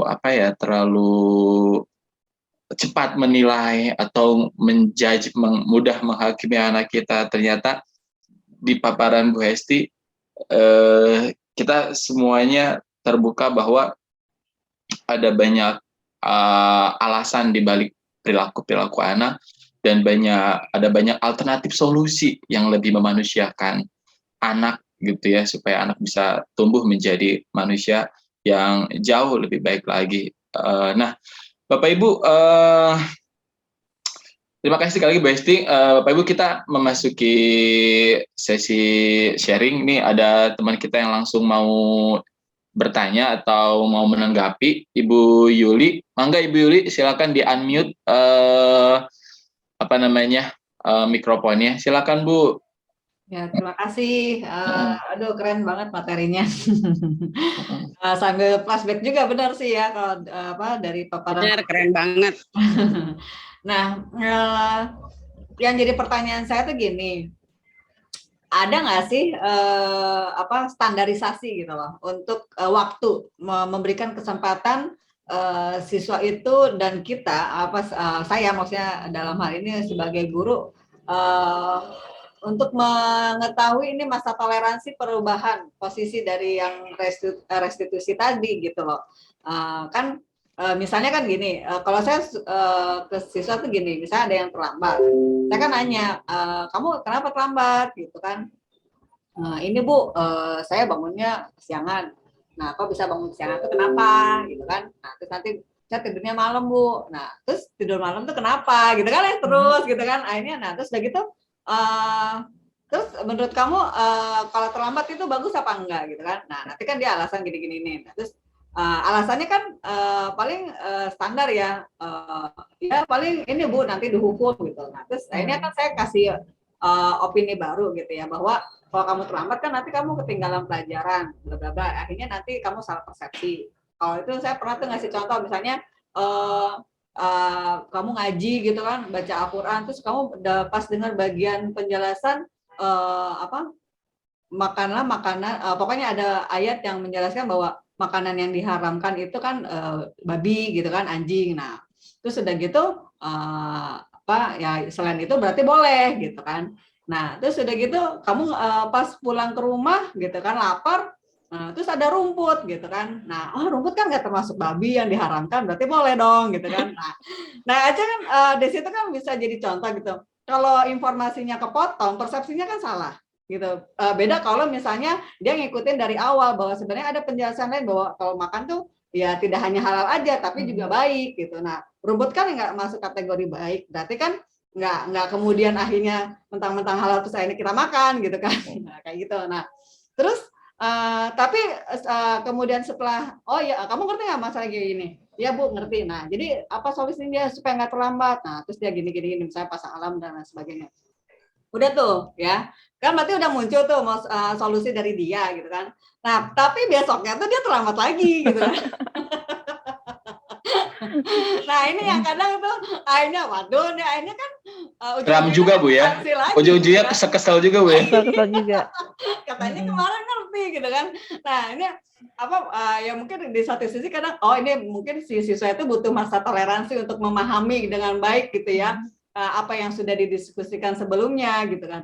Tapi ini durasi waktunya berapa lama nih gitu yang akhirnya kita bisa terima bahwa dia itu masih bisa ditolerir melakukan kesalahan yang sama gitu. Nah, sehingga akhirnya itu tadi kita tidak selalu berujung kepada punishment gitu yang berusaha kita hindari kan gitu. Gitu sih pertanyaan. Iya, ini menarik nih Bu Esti pertanyaannya nih. Ada nggak nih standar? Soalnya gini, betul kata Bu Yuli. Kita itu dalam 1 tahun ajaran kan dibatasi penilaian sikap tuh 1 tahun. Ini kalau nggak berubah-ubah anak bisa nggak naik ini. Mau berapa lama gitu? Berapa lama ini gitu? Silakan Bu Esti. Betul sih ya Bu Yuli ya. Tapi memang kalau misalnya dari pendapat saya pribadi ya itu untuk misalnya masa waktu itu sebenarnya yang namanya proses perubahan itu banyak faktor yang bisa mempercepat atau memperlama ya si anak ini bisa sampai 3 tahun nggak berubah. Kayaknya anak Bu Yuli kan ada tuh ya gitu kan. Produk gagal dong. Betul gitu kan. Tapi yang harus kita perhatikan juga yaitu tadi kita lihat motivasi dan kebutuhan apa. Jadi ketika si anak misalnya nggak berubah-berubah, itu kan ibu baru memberikan motivasi ekstrinsiknya ya, ibu di sekolah gitu. Tapi kita nggak boleh lupa kalau si anak ini di rumah juga ada loh gitu. Jadi ketika kita mau mendorong si anak ini supaya bisa meyakini, kalau tadi kan berarti si anak itu belum muncul keyakinannya gitu. Makanya ketika ibu melakukan restitusi tadi itu, tapi si anak itu masih belum muncul keyakinan, yang akhirnya ya dia nggak mau mengikuti gitu. Iya aja gitu. Iyanya itu bukan iya karena dia yakin, saya salah, dan saya selesaikan gitu. Jadi iya itu adalah kamuflase aja kalau yang ya dia daripada udah kena hukuman, berarti kan maksudnya ke motivasi yang pertama tadi tuh, daripada kena hukuman, ya gue iyain aja gitu. Nah di situ jadi satu kalau menurut saya ya, jadi kita juga harus melihat ya kondisi si anak. Jadi kalau ibu kan melihatnya di sekolah ya, tapi kalau di rumah si anak ini seperti apa gitu. Ya itu satu. Terus yang kedua, yang kalau saya pribadi ini juga sering lupa ya. yaitu komitmen dan konsisten. Gitu. Saya sendiri suka lupa atau kadang ya nggak komitmen atau nggak konsisten ketika melakukan proses restitusi itu kepada si anak. Gitu. Jadi kadang suka lost sehingga akhirnya si anak kayak apa ya? Oh iya, gurunya udah lupa nih atau oh iya jadi kayak dikasih Ya, ya, kelonggaran ya udah dia mengulang gitu. Jadi dua hal itu yang perlu dilakukan oleh kita, komitmen, konsisten dan ya kita harus kembali melihat pada kebutuhan si anak. Jadi bukan hanya di sekolah tapi di rumah. Karena kalau saya pribadi, saya tuh punya keyakinan anak-anak yang bermasalah di sekolah itu sebenarnya bukan masalahnya itu bukan ada di sekolah tapi di rumah. Ya. Jadi kalau misalnya ketika dia susah, berarti coba lagi orang tuanya, nah dilihat keluarganya, orang tuanya. Kita nggak bisa kok Bu, kita kan cuma ketemu sama si anak itu cuma berapa jam ya di sekolah ya gitu. Tapi kalau misalnya si anak ini kan harusnya si orang tua itu ya, apalagi kalau kita SMA, istilahnya kalau SMA itu di sosiologi udah masuk tahapan apa tuh Pak ya, yang istilahnya karakter dia udah setengah terbentuk gitu. Sementara terbentuknya itu di mana? Ya di rumah. Nah kita nggak bisa yang langsung mengubah, malah memang kalau kata ya Jariwantar itu kita nggak boleh loh mengubah anak gitu, tapi kita harus istilahnya apa dikatakan itu menebalkan setiap potensi karakter yang ada si anak di dalam si anak ini. Karakter yang baik ditekan, bukan ditekan sih ya, jadi apa ya? Jadi yang baiknya itu yang ditebalkan, sementara akhirnya dia bisa menutupi yang negatifnya itu. Jadi itu tadi ya Bu ya. Kalau waktunya nah itu kembali tergantung pada upaya kita, nah juga kembali kepada kondisi si anak. Jadi kalau kita di sekolah kita harus ada kolaborasi sama orang tuanya. Itu karena kan yang tahu si orang tua ya. Jadi ingat dulu pernah selama jadi guru saya pernah bukan marahin ya, tapi sempat kesel sama orang tua gitu. Jadi si anak ini sampai ya dia memang anak yang bermasalah, tapi ketika diajak ngobrol dia misalnya kamu kenapa jemuran ibunya dihujanin, kelinci ibunya dipakai alat ngepel gitu kan, minta tukar motor, sadis. minta tukar motor, nggak mau motor metik, ibunya kan ngomel belum apa-apa udah minta motor lagi kemarin dibeli. Nih, saya juga kenapa ya nih anak, tapi ketika diajak ngomong ternyata kenapa itu jemuran ditinggalin atau misalnya itu si kelinci ibunya tuh dipakai jadi pelan didorong gitu. Ibunya itu suka main keluar. Jadi si anak ini di rumah tuh nggak ada yang nemenin. Nah itu dia sebenarnya pengen gitu. Jadi kenapa minta ganti motor? Kalau motor metik Bu, ibu saya bisa pakai. Nanti ibu saya bisa pergi. Itu yang ternyata. Nah itu. Terus kenapa kelincinya dijadiin alat pel ya? Ternyata dia menganggap ibunya itu lebih perhatian sama kelincinya. Sampai dia kesesalan itu jemuran gitu. Jadi jemurannya kenapa nggak diangkatin? Ya ibu saya pergi melulu, harusnya mah di rumah. Nah, akhirnya si anak itu ngomong, tapi di satu sisi dia sayang sama ibunya sama ininya. Nah, satu ketika itu si anak ini lagi remedial sampai malam, nggak ada orang tuanya gitu. Sementara remedial itu butuh biaya juga sampai akhirnya waktu itu jam 7 habis nyampe ke Isa ya. Itu sampai Bu masih di luar juga. Kenapa? Tugasnya belum ada. Ya udah coba kamu ke rumah. Udah diem aja gitu. Ternyata dia butuh buat beli buku. Sementara orang tuanya nggak tahu, yang satu bapaknya masih kerja, ibunya juga nggak tahu di mana. Nah di situ baru saya benar-benar jengkel sama orang tua. Jadi maksudnya orang tua ini punya anak loh, tolong dong gitu kan. Anak ini sedang berusaha untuk memperbaiki dirinya. Jadi jangan dia tuh sempat yang ya gue udah berusaha memperbaiki kok, gitu. Tapi kayak nggak dihargai di rumah gitu ya, di rumahnya gitu. Jadi sampai akhirnya dia mengulang. Nah itu mungkin yang Bu Yuli udah berusaha banget gitu di sekolah ya untuk si anak, tapi yang di rumah itu tidak mendukung. Nah, jadi si anak ya begitu lagi mengulangi. Kan yang tahu misalnya si anak nggak tidur malam itu kan bukan Bu Yuli ya, tapi harusnya kan orang tua di rumah. Tapi kan kadang orang tua tahu anaknya ada apa enggak aja, kadang ya nggak tahu gitu kan, masuk kamar gitu kan, kadang nggak tahu. Nah, Ya, jadi betul. memang harus ada kolaborasinya, harus ada omongan juga dengan orang tua. Itu satu. Terus memang butuh lama. Saya ambil contoh ya anak saya deh gitu kan. Si siapa? Arjuna ya. Arjuna kan terkenal banget ya. Gitu kan susah banget satu tahun pertama tuh di kelas 10 ya masuk pembiasaan aja nggak pernah gitu kan. Tapi tiba-tiba di kelas 12 kelas 11 mau naik ya. Tiba-tiba tuh muncul dia tuh di pembiasaan. Biarpun ya kadang ada suaranya, kadang enggak gitu. Nah, ketika melihat dia ini anak sekali muncul, dua kali muncul lagi. Itu yang kalau buat saya itu adalah udah satu perubahan. Ya pun perubahannya sebenarnya sederhana ya, belum di semua pelajaran misalnya dia dengan guru, tapi buat saya ini udah satu perubahan loh, si anak ini mau bangun pagi, dia mau masuk di pembiasaan. Nah, itu yang jadi ya diberikanlah sedikit apa tuh ya. Jadi ketika pembiasaan itu ya dipanggil lah namanya, keren nih Juna nih udah masuk ya ini ya gitu. Nah, itu jadi kan ada kebutuhan tadi ya. Ketika si anak ini tidak terpenuhi kebutuhannya di rumah, perhatian misalnya, cinta kasih. Nah, itu yang kita berikan di sekolah. Jadi memang peran guru itu luar biasa gitu. Kalau anaknya bukan cuma sebagai pengajar, pendidik, tapi juga jadi orang tua buat mereka yang mau nggak mau kita harus bisa memberikan apa sih yang dari 5 kebutuhan itu nggak bisa dipenuhi oleh mereka atau nggak bisa mereka dapatkan di rumah gitu. Nah, itu sih Bu. Jadi memang kalau untuk apa? Untuk waktu, nah itu kembali dilihat. Nah, kalau misalnya kita, nggak bisa dong terus-terusan gitu, nah mungkin bisa naik lagi. Kalau tadi kan restitusi caranya halus banget ya, gitu kan. Tapi kan dari tadi 5 posisi kontrol itu Ibu bisa melihat dari yang penghukum yang memang tegas banget. Nah, mungkin nanti Ibu bisa naik lagi ke posisi yang lebih keras lagi untuk mereka. Tapi ya itu tadi, itu kan nanti dulu gitu, setelah Ibu melakukan segala upaya. Jadi jangan cuman memperhatikan misalnya yang di sekolah, tapi nah itu dia yang di rumah juga harus diperhatikan. Karena ada saya juga dulu ada anak yang begitu gitu sampai enggak Bu, saya udah pasang CCTV di rumah kok anaknya ada. Lah terus yang saya bilang, kenapa anaknya diawasinnya sama CCTV gitu, orang tuanya kemana gitu kan. Nah, orang tuanya nggak taunya nongkrong. Anaknya itu nggak taunya kepergok ketahuan sama Pak Asep waktu itu lagi di depan ruko gitu kan. Tapi si orang tuanya itu enggak, saya udah pasang CCTV di rumah di depan di halaman itu. Jadi untuk si anak ini, kok orang tua bisa begitu ya gitu, menyerahkannya pada pengawasan pada CCTV gitu. Maksudnya, elunya di mana gitu. Nah, itu sih Bu gitu. Jadi salah satu yang menurut saya menghambat kita ya untuk melakukan yang tadi itu budaya positif di sekolah itu sebenarnya adalah dari keluarga juga. Apalagi kalau untuk usia SMA ya. Usia SMA itu kan Pak Furqan, kita di tahapan apa kalau anak itu kan ada game stage, play stage gitu ya. Game stage Bu. Itu kan ada di tahapan yang karakter internalisasinya udah Ya, gitu. Jadi karakter itu udah jadi kita punya peran harusnya. nggak ya bukan yang nggak bisa tapi agak susah gitu. Memang harus sabar, harus pelan-pelan gitu.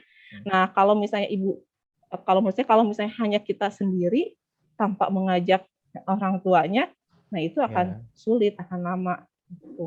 Jadi orang tua ini juga perlu disadarkan loh, ini ada anak loh. Perlu diedukasi ya Bu ya. Ya betul, perlu diedukasi. Karena kalau saya ngelihatnya banyak kejadian yang seperti itu.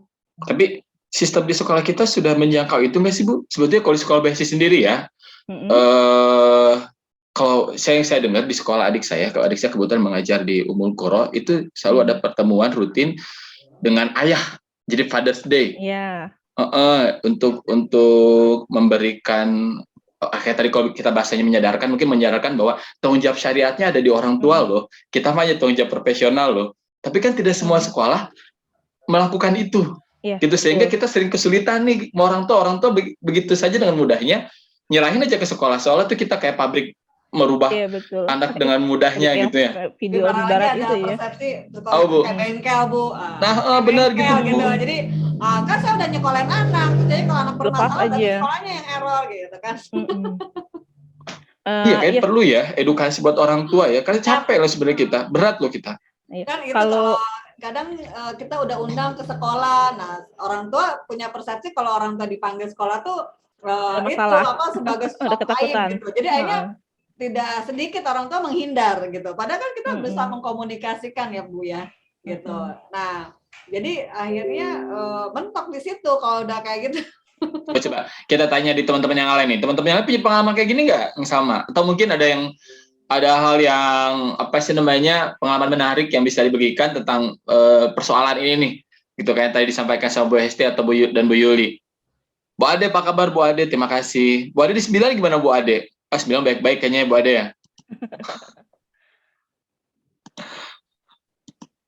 Ayo kena tembak Bu Ade nih. Bu Ade, Bu Yunita. Nah lo. Yun, cerita pengalamannya Yun, menangani anak-anak yang spesial Yun. Gimana ya? Maksudnya menangani, nggak, maksudnya belum ada yang sampai spesial banget sampai kayak tadi. Ternyata dari orang tuanya bener-bener, ibaratnya kalau kata kita kurang perhatian gitu ya. Kebanyakan memang kalau misalnya saya sih waktu itu pernah perwalian saya. Jadi dia tuh hari pertama ke sekolah ternyata rambutnya belum dicukur. Jadi dia bener-bener bukan gondrong kayak biasa SMA tapi sampai bener-bener dikuncir sama dia. Allah Akbar. Gokil ya, keren. Jadi Heeh. iya, terus udah gitu jadi waktu beberapa hari sebelumnya itu bukan beberapa hari sebelumnya, waktu masih PJJ-nya itu kan pas nyalain kamera saya bilang, "Oh, kamu kok rambutnya masih gondrong, nanti kalau misalnya pas masuk nanti dicukur ya. Kalau ibu sih ngelihatnya kamu ganteng aja gondrong gitu, tapi kan kalau misalnya di sekolah kan nggak mungkin kamu digondrongin kayak gitu, nanti jadi kalau masuk sekolah mah harus dicukur ya." Udah gitu, "Iya Bu," kata gitu. Ternyata pas hari pertama masuk sekolah dia tuh belum dicukur dan itu tuh sama dia dikuncir. Jadi kayak pas saya datang juga saya kaget, langsung dipanggil ke Waka karena siswanya juga udah dibawa ke Waka. Ada 2 orang, dia sama ada satu lagi temennya yang beda kelas, bukan di kelas itu. Cuman kalau yang satu temennya mah keribo, jadi dia keribo tapi belum nggak rapi gitu lah rambutnya. Sedangkan dia tuh dikuncir memang rapi kata dia. Dia diam aja tuh di Waka itu, dia udah dimarahin, ditunjuk-tunjuk segala macam, sudah gitu sampai akhirnya saya baru datang juga bingung, "Bu ini tas ini coba," kata gitu. "Oh iya, ada apa Bu?" "Ini siswa perwalian nih ya." "Ah iya Bu," kata gitu. "Ini kenapa bisa gondrong kayak gini? Emang gak dikasih tahu sama Bu Yunita bla bla bla." Sudah gitu saya diam aja, saya bilang, "Sebenarnya udah saya kasih tahu Bu," udah gitu. "Terus kenapa ini kayak gini? Emangnya anaknya nih bandel nih? Terus dia dikasih tahu belum?" Semua Waka sampai nunjuk-nunjuk ke muka dia, terus gitu sampai kayak guru yang lain juga yang kayak, kalau aku tuh kayak pengen, kalau saya tuh mendefinisikan jadi kayak sampai saya mikirnya tuh dalam hati saya kayak, "Lu siapa?" gitu, sampai kayak guru yang lewat aja masuk, "Emang ini nih anak nih, susah dikasih tau." Ya Allah, sampai saya tuh yang Dihakimi pikirin di situ rame-rame. bukan Kesian ya. yang melakukan kesalahan, tapi yang saya khawatirkan pertama adalah si anak ini pasti nggak akan nerima dalam hatinya tuh malah jadi marah. Saya yakin dia tuh pasti jadi marah. Udah gitu karena dia diem aja, dia nggak ngerespon, mukanya udah merah, jadi ditanya dia diem segala macam. Terus udah gitu sampai akhirnya mau dibawa pulang. Jadi sama guru tuh, "Udah kita bawa pulang nih, kita ketemu sama orang tuanya." Jadi sampai segitu saya juga nggak ngerti kenapa responnya sampai mereka itu. Nah mungkin karena awalnya Waka udah marah, tapi ditambah sama guru lain juga yang kayak memperkuat itu. Saya tahu anaknya tuh nggak aneh-aneh kayak gitu, maksudnya tuh ya emang dia salah gitu, tapi saya sampai mikir, emang sampai sesalah itu ya sampai harus ditunjuk, sampai harus jadi kayak ngeliatnya ya, yang di kampung-kampung harus diiring kulit gitu loh. Mau dibawa terus sampai saya tuh sampai dibilang, "Ayo Bu Yunita ikut ke rumahnya." Saya bilang, "Ya udah Bu, Bapak kalau misalnya ini silahkan aja diselesain." Karena saya tuh udah kayak dalam hati saya tuh kayak, ih, gue tuh nggak gini nyelesain salahnya, nggak bisa anak tuh diginiin kayak gitu. Saya udah kecewanya tuh karena si anak tuh udah sampai digituin. Saya khawatirnya dia sampai takutnya meledak. Nah, ya, Yun. Sepertinya, maaf saya potong ya Bu Esti, kan kita terbatas waktu ya. Sepertinya pengalaman yang dialami Yunita, ini mungkin kita juga mungkin pernah mengalami, apalagi teman-teman yang jadi wali kelas, anak yang bandel, kita yang ikut disalahkan. Padahal kadang mungkin yang lebih paham tentang anak itu tuh kita, dan kita kadang-kadang, apalagi buat guru-guru junior Bu Esti ya, ketika misalkan ada anak kita yang kemudian dihandle sama atasan kita, pimpinan kita seperti tidak berani berbuat apa-apa gitu. Padahal kita punya pemahaman yang lebih tentang anak itu, dan kita merasa yakin kita punya cara yang lebih efektif. Tetapi tidak semua warga sekolah kan punya visi dan misi yang sama dalam menyelesaikan masalah ini. Saya lihat Bu Esti sedang nge-share sesuatu nih. Ada yang mau dijelaskan Bu Esti nih?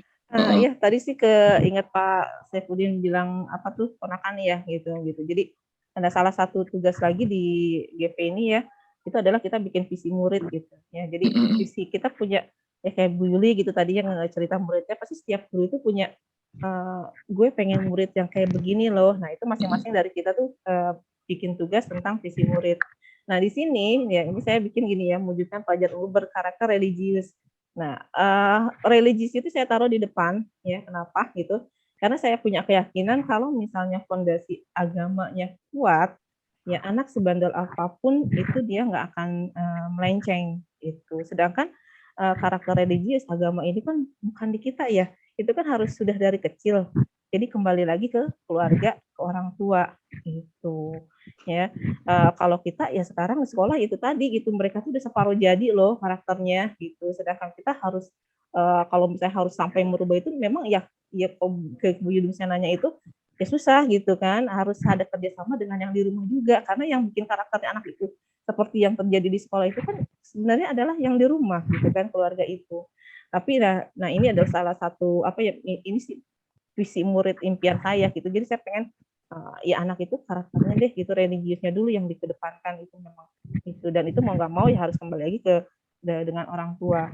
Sering banget ketika PJJ kemarin itu orang tua itu selalu mengeluhkan ya, misalnya aduh nggak bisa ngajarin gitu, aduh nggak bisa, saya mah kan bukan guru, nggak dapat ilmu pos pendidikannya gitu. Nah itu kadang saya suka sampai share gitu kan, saya sampai ibu ketika anak itu lahir gitu kan, nggak bisa jalan, nggak bisa ngomong, nggak bisa baca, yang ngajarin emang siapa gitu, emang udah disekolahin gitu kan. Nah kan orang tuanya gitu, terus emang orang tuanya udah punya udah ada kursus gitu buat ngajarin misalnya apa, baca tulis enggak. Nah itu kan apa ya, naluri mereka sendiri gitu. Jadi kalau misalnya dikatakan rumah pendidikan pertama itu di sekolah, ya emang betul gitu, dan guru utama itu adalah seorang ibu, itu emang betul gitu. Jadi itu yang sampai kemarin itu berkali-kali ketika saya selalu mengeluarkan itu loh, Bapak Ibu tetap semangat, karena pada dasarnya nah pendidikan utama pertama itu adalah ya di rumah, dan guru yang sebenarnya itu bukan kita yang di sekolah loh, guru yang sebenarnya itu adalah orang tua di rumah. Ayo Bapak Ibu inget nggak gitu, itu sampai waktu awal-awal PJJ itu banyak banget itu orang tua yang ngeluh, ya ngeluhnya kayak begitu, nggak bisa ngajarin, kok nggak bisa ngajarin ya, emang dulu waktu anaknya kecil baru lahir yang ngajarin siapa, yang ngajarin baca siapa, yang ngajarin jalan siapa gitu kan, orang tuanya. Itu betul, sampai ya gambar kan ada tuh yang gambar ya Umi gitu ya di rumah gitu kan ya. Nah itu coba deh kembalikan ya ini memang harus diedukasi lagi orang tuanya supaya menyadari itu. Jadi mereka juga punya keyakinan ya anak itu ada tanggung jawab kita. Itu satu, dan yang kedua itu adalah karakter agama itu yang harus diinikan di keluarga.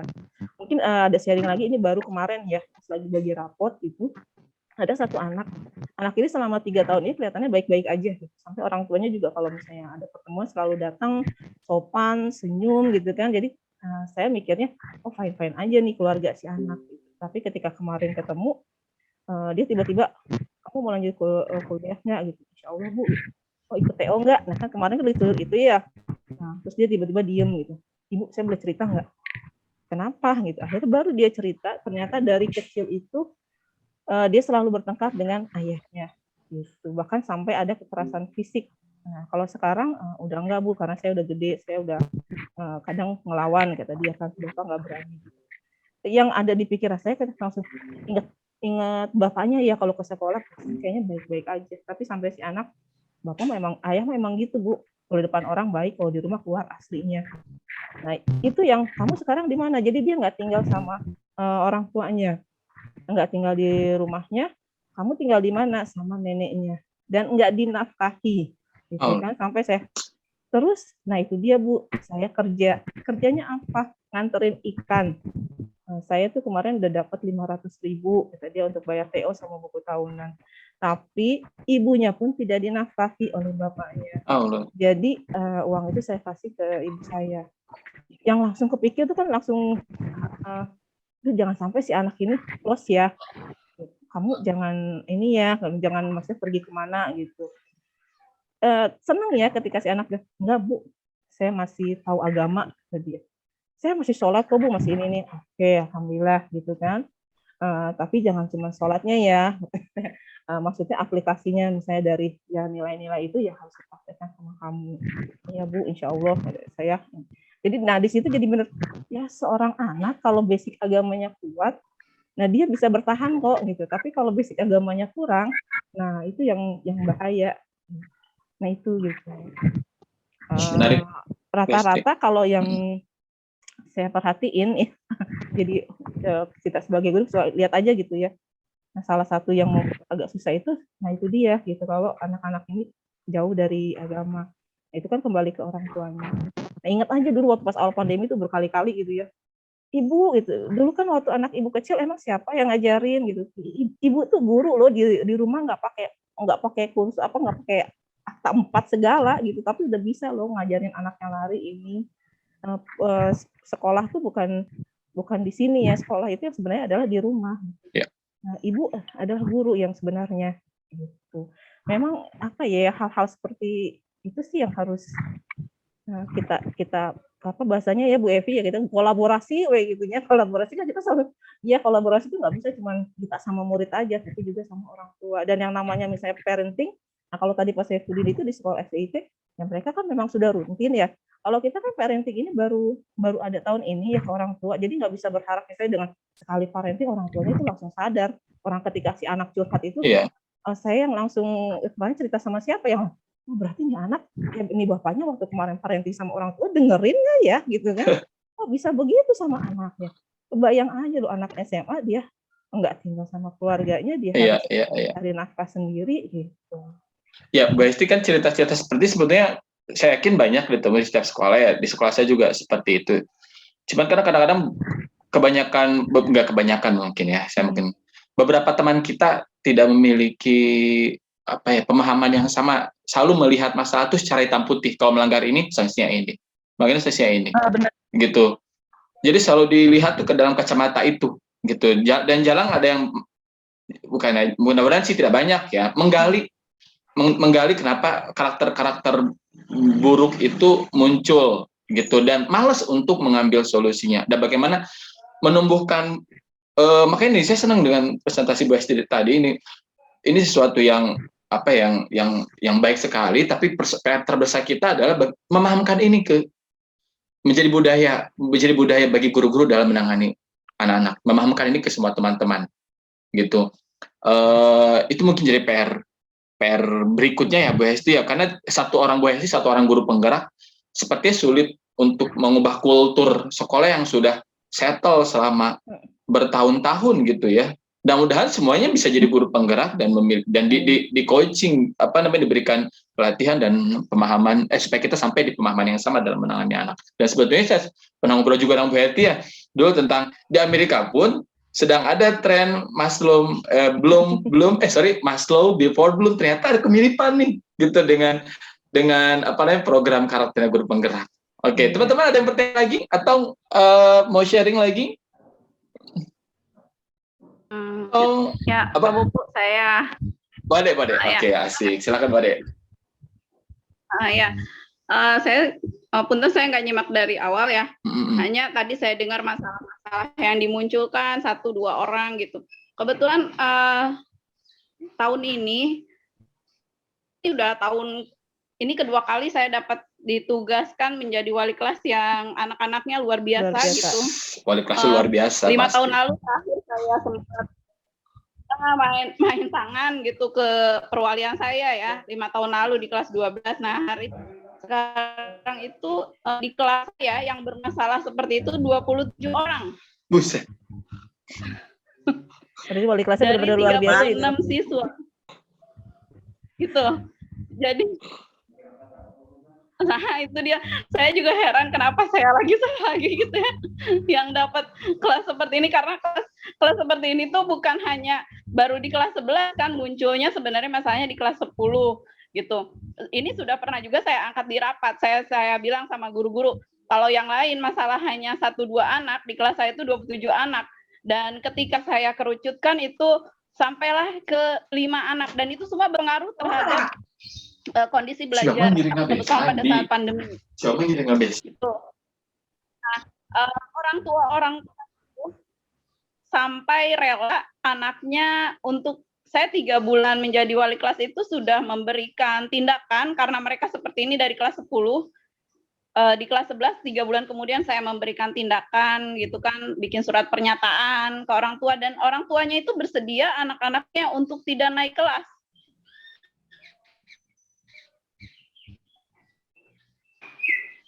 Ininya bagus nggak sinyalnya? Udah lancar Bu tadi aja. Itu jadi gitu. Jadi mereka bersedia untuk tidak naik kelas dan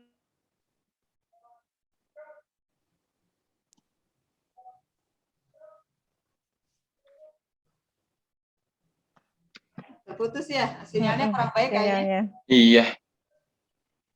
Mangga Besti, langsung aja. Tapi kita sampai jam berapa nih Besti nih? Sebelum kita masuk ke sesi kedua ini terakhir kayaknya tanggapan terakhir dari Bu Ade Besti ya, nggak apa ya? Terakhir kita LMS ya.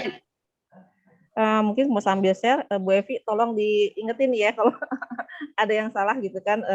Saya mau share yang tentang koneksi dari modul 1 karena sebenarnya berkaitan juga ya. Nah, kelihatan nggak nih Pak? Kelihatan Bu, cuma kecil, digedein. Gede.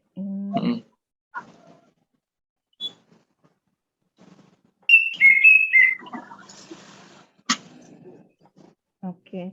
Mungkin sekilas aja ya, karena memang ini kan berkaitan dari bahasan kita sampai ke budaya positif yang kita bahas ini. Nah, itu sebenarnya ada koneksi dari setiap modul yang diberikan. Jadi ya, kalau tadi pertama saya bilang di modul 1.1 itu memang itu ya, kalau tadi pas saya bilang harus pandangan yang sama. Nah, ini di modul 1.1 kita semua itu diberikan materi tentang filosofi. Nah, itu untuk mungkin ya untuk menyamakan pandangan dari semua GP yang masuk bahwa ini loh pola pendidikannya gitu. Ya di sini sebagai pengajar ada ini, kalau ini poin-poin menurut saya yaitu jadi kita sebagai guru ya bukan hanya sebagai pengajar tapi juga pendidik. Jadi kalau itu bukan berarti hanya sekedar mengajarkan materi tapi juga harus mengajarkan karakter. Ya itu juga. Nah, ada kodrat anak ini yang saya bilang Pak Saipudin ya, kalau kita kan kenalnya cuma kecerdasan majemuk dari Garden aja ya. Tapi ternyata Jajar itu sudah bertahun-tahun yang lalu itu juga sudah mengungkapkan adanya yang namanya kodrat anak, dan kodrat anak itu nggak boleh diubah.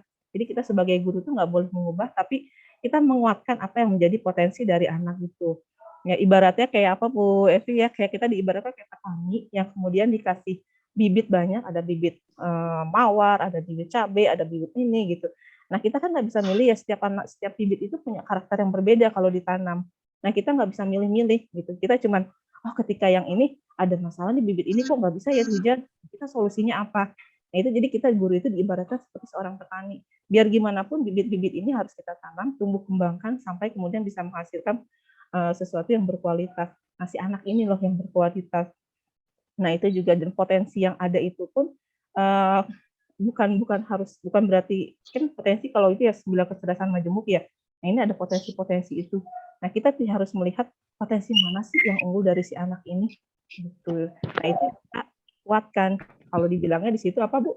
Menebalkan gitu. Jadi kalau dulu kita seperti kertas putih, ternyata nggak kertas putih loh. Di situ ada tulisan-tulisannya, cuman mana nih yang harus kita tebalkan.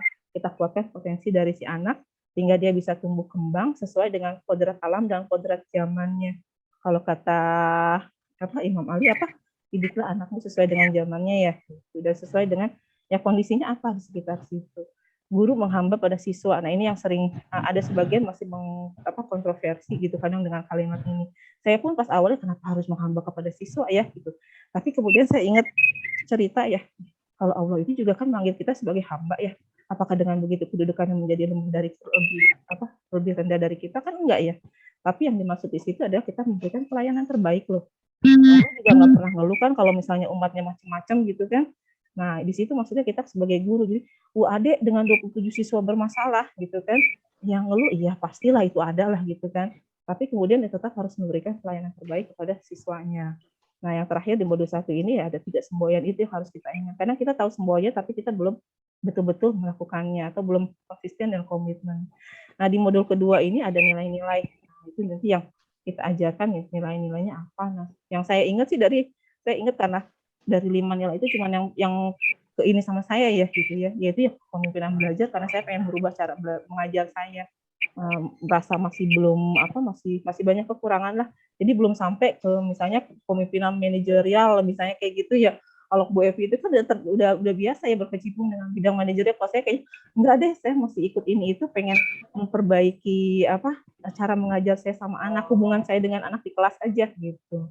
Nah, ini di modul 2. Jadi setelah kita punya kesamaan pandangan tentang pendidikan, kemudian kita diajarkan tentang ini loh nilai dan peran dari kita sebagai GP. Nah, terus kita diajak untuk membuat visi murid tadi itu. Jadi kalau udah tahu perannya apa, nilai-nilai yang harus dikembangkan apa, setiap guru mata pelajaran itu pasti punya visi tentang anak muridnya. Nah, tapi kalau cuma visi aja kan ya nggak percuma juga gitu, cuma jadi satu visi aja. Nah, tapi visi itu harus bisa diwujudkan. Visi, misi, strateginya apa? Nah, di sini kita ada bagian, jadi cara untuk mewujudkan visi murid kita. Misalnya kemarin di salah satu tugasnya aja, saya pengen murid saya itu suka dengan pelajaran sejarah. Nah, terus apa langkah strateginya? Apa sih yang membuat mereka sulit? Nah, langkah strateginya apa? Nah, ini ada strategi yang namanya bagja. Nah, baru kalau dari sini setelah itu sampailah kita kepada budaya positif. Gitu. Jadi ketika kita melakukan ini nih, visi guru penggerak, terus terapan dalam strategi-strategi, nah salah satunya ya dengan menerapkan disiplin positif itu juga.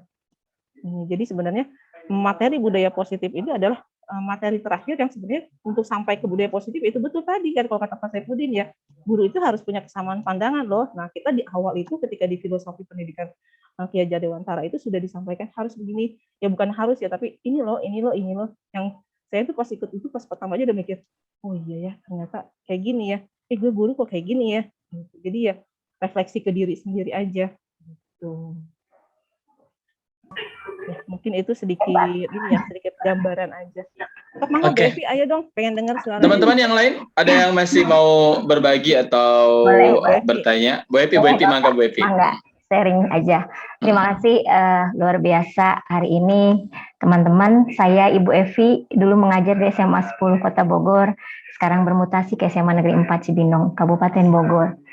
Saya kebetulan bersama Bu Hesti berjuang bersama di seleksi guru, calon guru penggerak. Nah, ini memang luar biasa Bu Hesti, cepet banget ya, saya masih harus pelan-pelan karena memang tadi sharing aja teman-teman terkait masalah-masalah yang muncul di sekolah masing-masing, mungkin bisa sharing dengan di sekolah saya ya. Ibu dan Bapak mohon tidak, artinya tadi dikatakan kita bisa memberikan pelayanan terbaik kepada peserta didik. Kita harus menjadi penuntun dalam peran kita sebagai guru. Dan satu hal bahwa kolaborasi bisa kita lakukan teman-teman semua. Jadi kalaupun tadi Ibu dan Bapak mengalami berbagai permasalahan dengan peserta didik, mohon tidak hanya kita sendiri yang mencari solusi. Ibu dan Bapak bisa berkolaborasi dengan yang lainnya ya. Tadi Bu Hesti katakan tidak hanya guru, tidak hanya tugas kita untuk mendidik peserta didik karena kita dititipkan oleh orang tua sebagai pendidik, otomatis tadi peran orang tua juga penting di sini sehingga ada kolaborasi yang baik antara pihak guru dengan orang tua. Tadi kalau kata Pak Fufu ya, Pak Fufu, salam kenal, saya Bu Evi. Di Ummul Qura ada Father Days. Nah, sebetulnya yang bisa dilakukan oleh Ibu dan Bapak kalaupun Parenting Days tidak ada di sekolah, Ibu dan Bapak wali kelas bisa, kalau di saya nih ya, Ibu dan Bapak wali kelas itu suka inisiatif mereka itu melakukan Zoom meeting.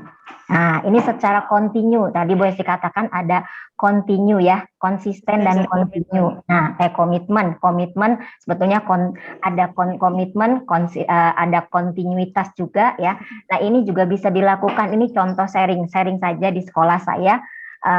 Karena para wali kelas tadi dikatakan kata Bu Am sampai 27. Wow, saya bilang apalagi harus sampai kita harus bermain jangan sampai deh, mudah-mudahan karena itu akan sangat menyakitkan bagi peserta didik dan itu adalah kita dalam posisi mendidik ya Ibu dan Bapak.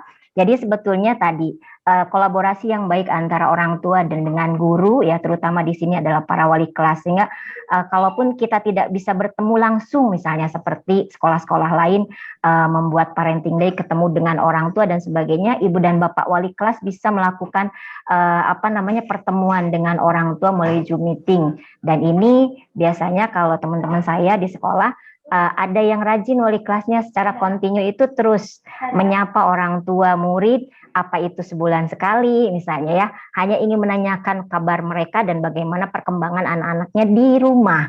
Karena di sekolah otomatis kita sharing juga bahwa di sekolah mereka menjadi tanggung jawab kita ya.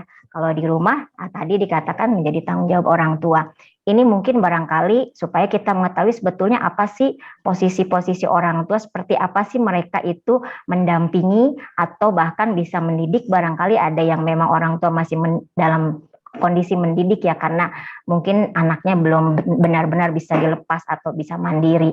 Nah, itu salah satu contohnya. Kemudian yang selanjutnya ada kolaborasi ibu dan bapak, bukan hanya ibu dan bapak sendiri dan teman-teman wali kelas, mungkin bisa berkoordinasi juga dengan para wakil kepala sekolah atau tim BK dulu ya. Jadi ikuti bisa, kalau di saya sendiri di sekolah ya, biasanya antar wali kelas pada ngobrol lah kayak gini lah, sharing aja gitu permasalahan-permasalahan anak-anak. Kemudian juga ngobrol dengan akhirnya ngobrol dengan tim BK-nya atau guru BK-nya. Kalau masih juga masalahnya belum teratasi, mungkin bisa sharing juga dengan para wakasek yang terkait. Misalnya kalau anaknya terkait dengan pembelajaran, bisa komunikasi dengan wakasek kurikulum. Kalau misalnya tentang tata tertib, aturan misalnya tadi yang telat, dan sebagainya, bisa juga sharing dengan kesiswaan ya, yang nanti berujung-ujungnya kan nanti di akhir adalah studi kasus, kalau di BK itu ada apa ya Bu Hesti, saya lupa lagi. Jadi semua berkumpul gitu, baik kepala sekolah dan sebagainya. Nah itu kan sehingga untuk mencari solusi dari permasalahan yang dihadapi anak-anak itu bukan hanya tanggung jawab kita sendiri, ibu dan bapak. Jadi seperti itu. Itu kalau sudah misalnya sudah tahapannya luar biasa ya, anaknya sama sekali sudah nggak bisa dibina oleh kita para guru. Nah ujung-ujungnya kan nanti pengambil keputusan adalah pimpinan kita. Nah itu jadi ibu dan bapak, ini sekedar sharing, saya juga sama dengan Bu Hesti dan Ibu dan Bapak, teman-teman semua, pastinya permasalahan-permasalahan anak itu pasti ada aja. Tetapi tadi mungkin batasan waktunya, kata Bu Yuli, kapan ya batasan waktunya? Nah ini memang insya Allah jadi ibadah ya Bu Yuli ya. Kalau kita bisa merubah, bukan merubah artinya memperbaiki perilaku anak itu menjadi satu catatan amal ibadah kita, ya mudah-mudahan kesabaran kita yang diuji, dan mudah-mudahan dengan kita terus continue mendampingi mereka, insya Allah mereka akan bisa memotivasi diri mereka untuk mereka bisa berubah. Itu barangkali teman-teman, terima kasih. Terima kasih Bu Evi, keren. Ya, turnuhun Bu Evi ini udah dibantu. Nah, ini mungkin yang tadi Bu Evi jelaskan ya. Jadi ini tugas keberapa ya Bu Evi ya? Jadi ketika kita udah bikin visi murid ya, yaitu dia tadi, kalau cuma sekedar visi murid ya kan nggak akan berhasil ya. Nah, itu memang ada kolaborasi yang komitmen konsisten ya gitu kan. Jadi jangan lost di jalan. Kalau misalnya di tengah jalan tiba-tiba kita lost, ya udah anaknya juga akan kembali. Nah, kolaborasi itu di sini ya nggak cuma kita sebagai GP. Kalau tadi Pak Saifudi bilang ya GP-nya cuma satu, bisa nggak kira-kira ngerubah gitu kan. Nah ini dia ya, jadi memang saya sendiri nggak sampai, kalau dipikirin memang kayak aduh berat ya gitu, tapi udah dijalanin aja gitu. Jadi memang kalau bahkan di sini dituntut kolaborasinya itu ya dari muridnya, terus juga kepala sekolah. Makanya kalau pas pendampingan, pengajar praktek kita itu pasti kita ketemu dengan kepala sekolah gitu ya.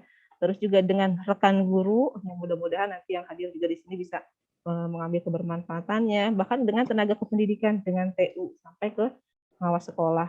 Ya, terakhir juga ada orang tua, terus juga lembaga-lembaga lain yang terkait, bahkan dengan dinas pendidikan, bahkan dengan alumni gitu. Jadi kalau misalnya ditanya kolaborasi, ya kolaborasi sempitnya sih ya mungkin kita guru, murid, orang tua, tapi sebenarnya kolaborasi itu ya, nah ini dia harus dengan berbagai pihak. Nah saya juga baru bikin aja sih, jadi kalau Pak nanya, udah Bu dijalanin? Belum, baru sebagian, pelan-pelan.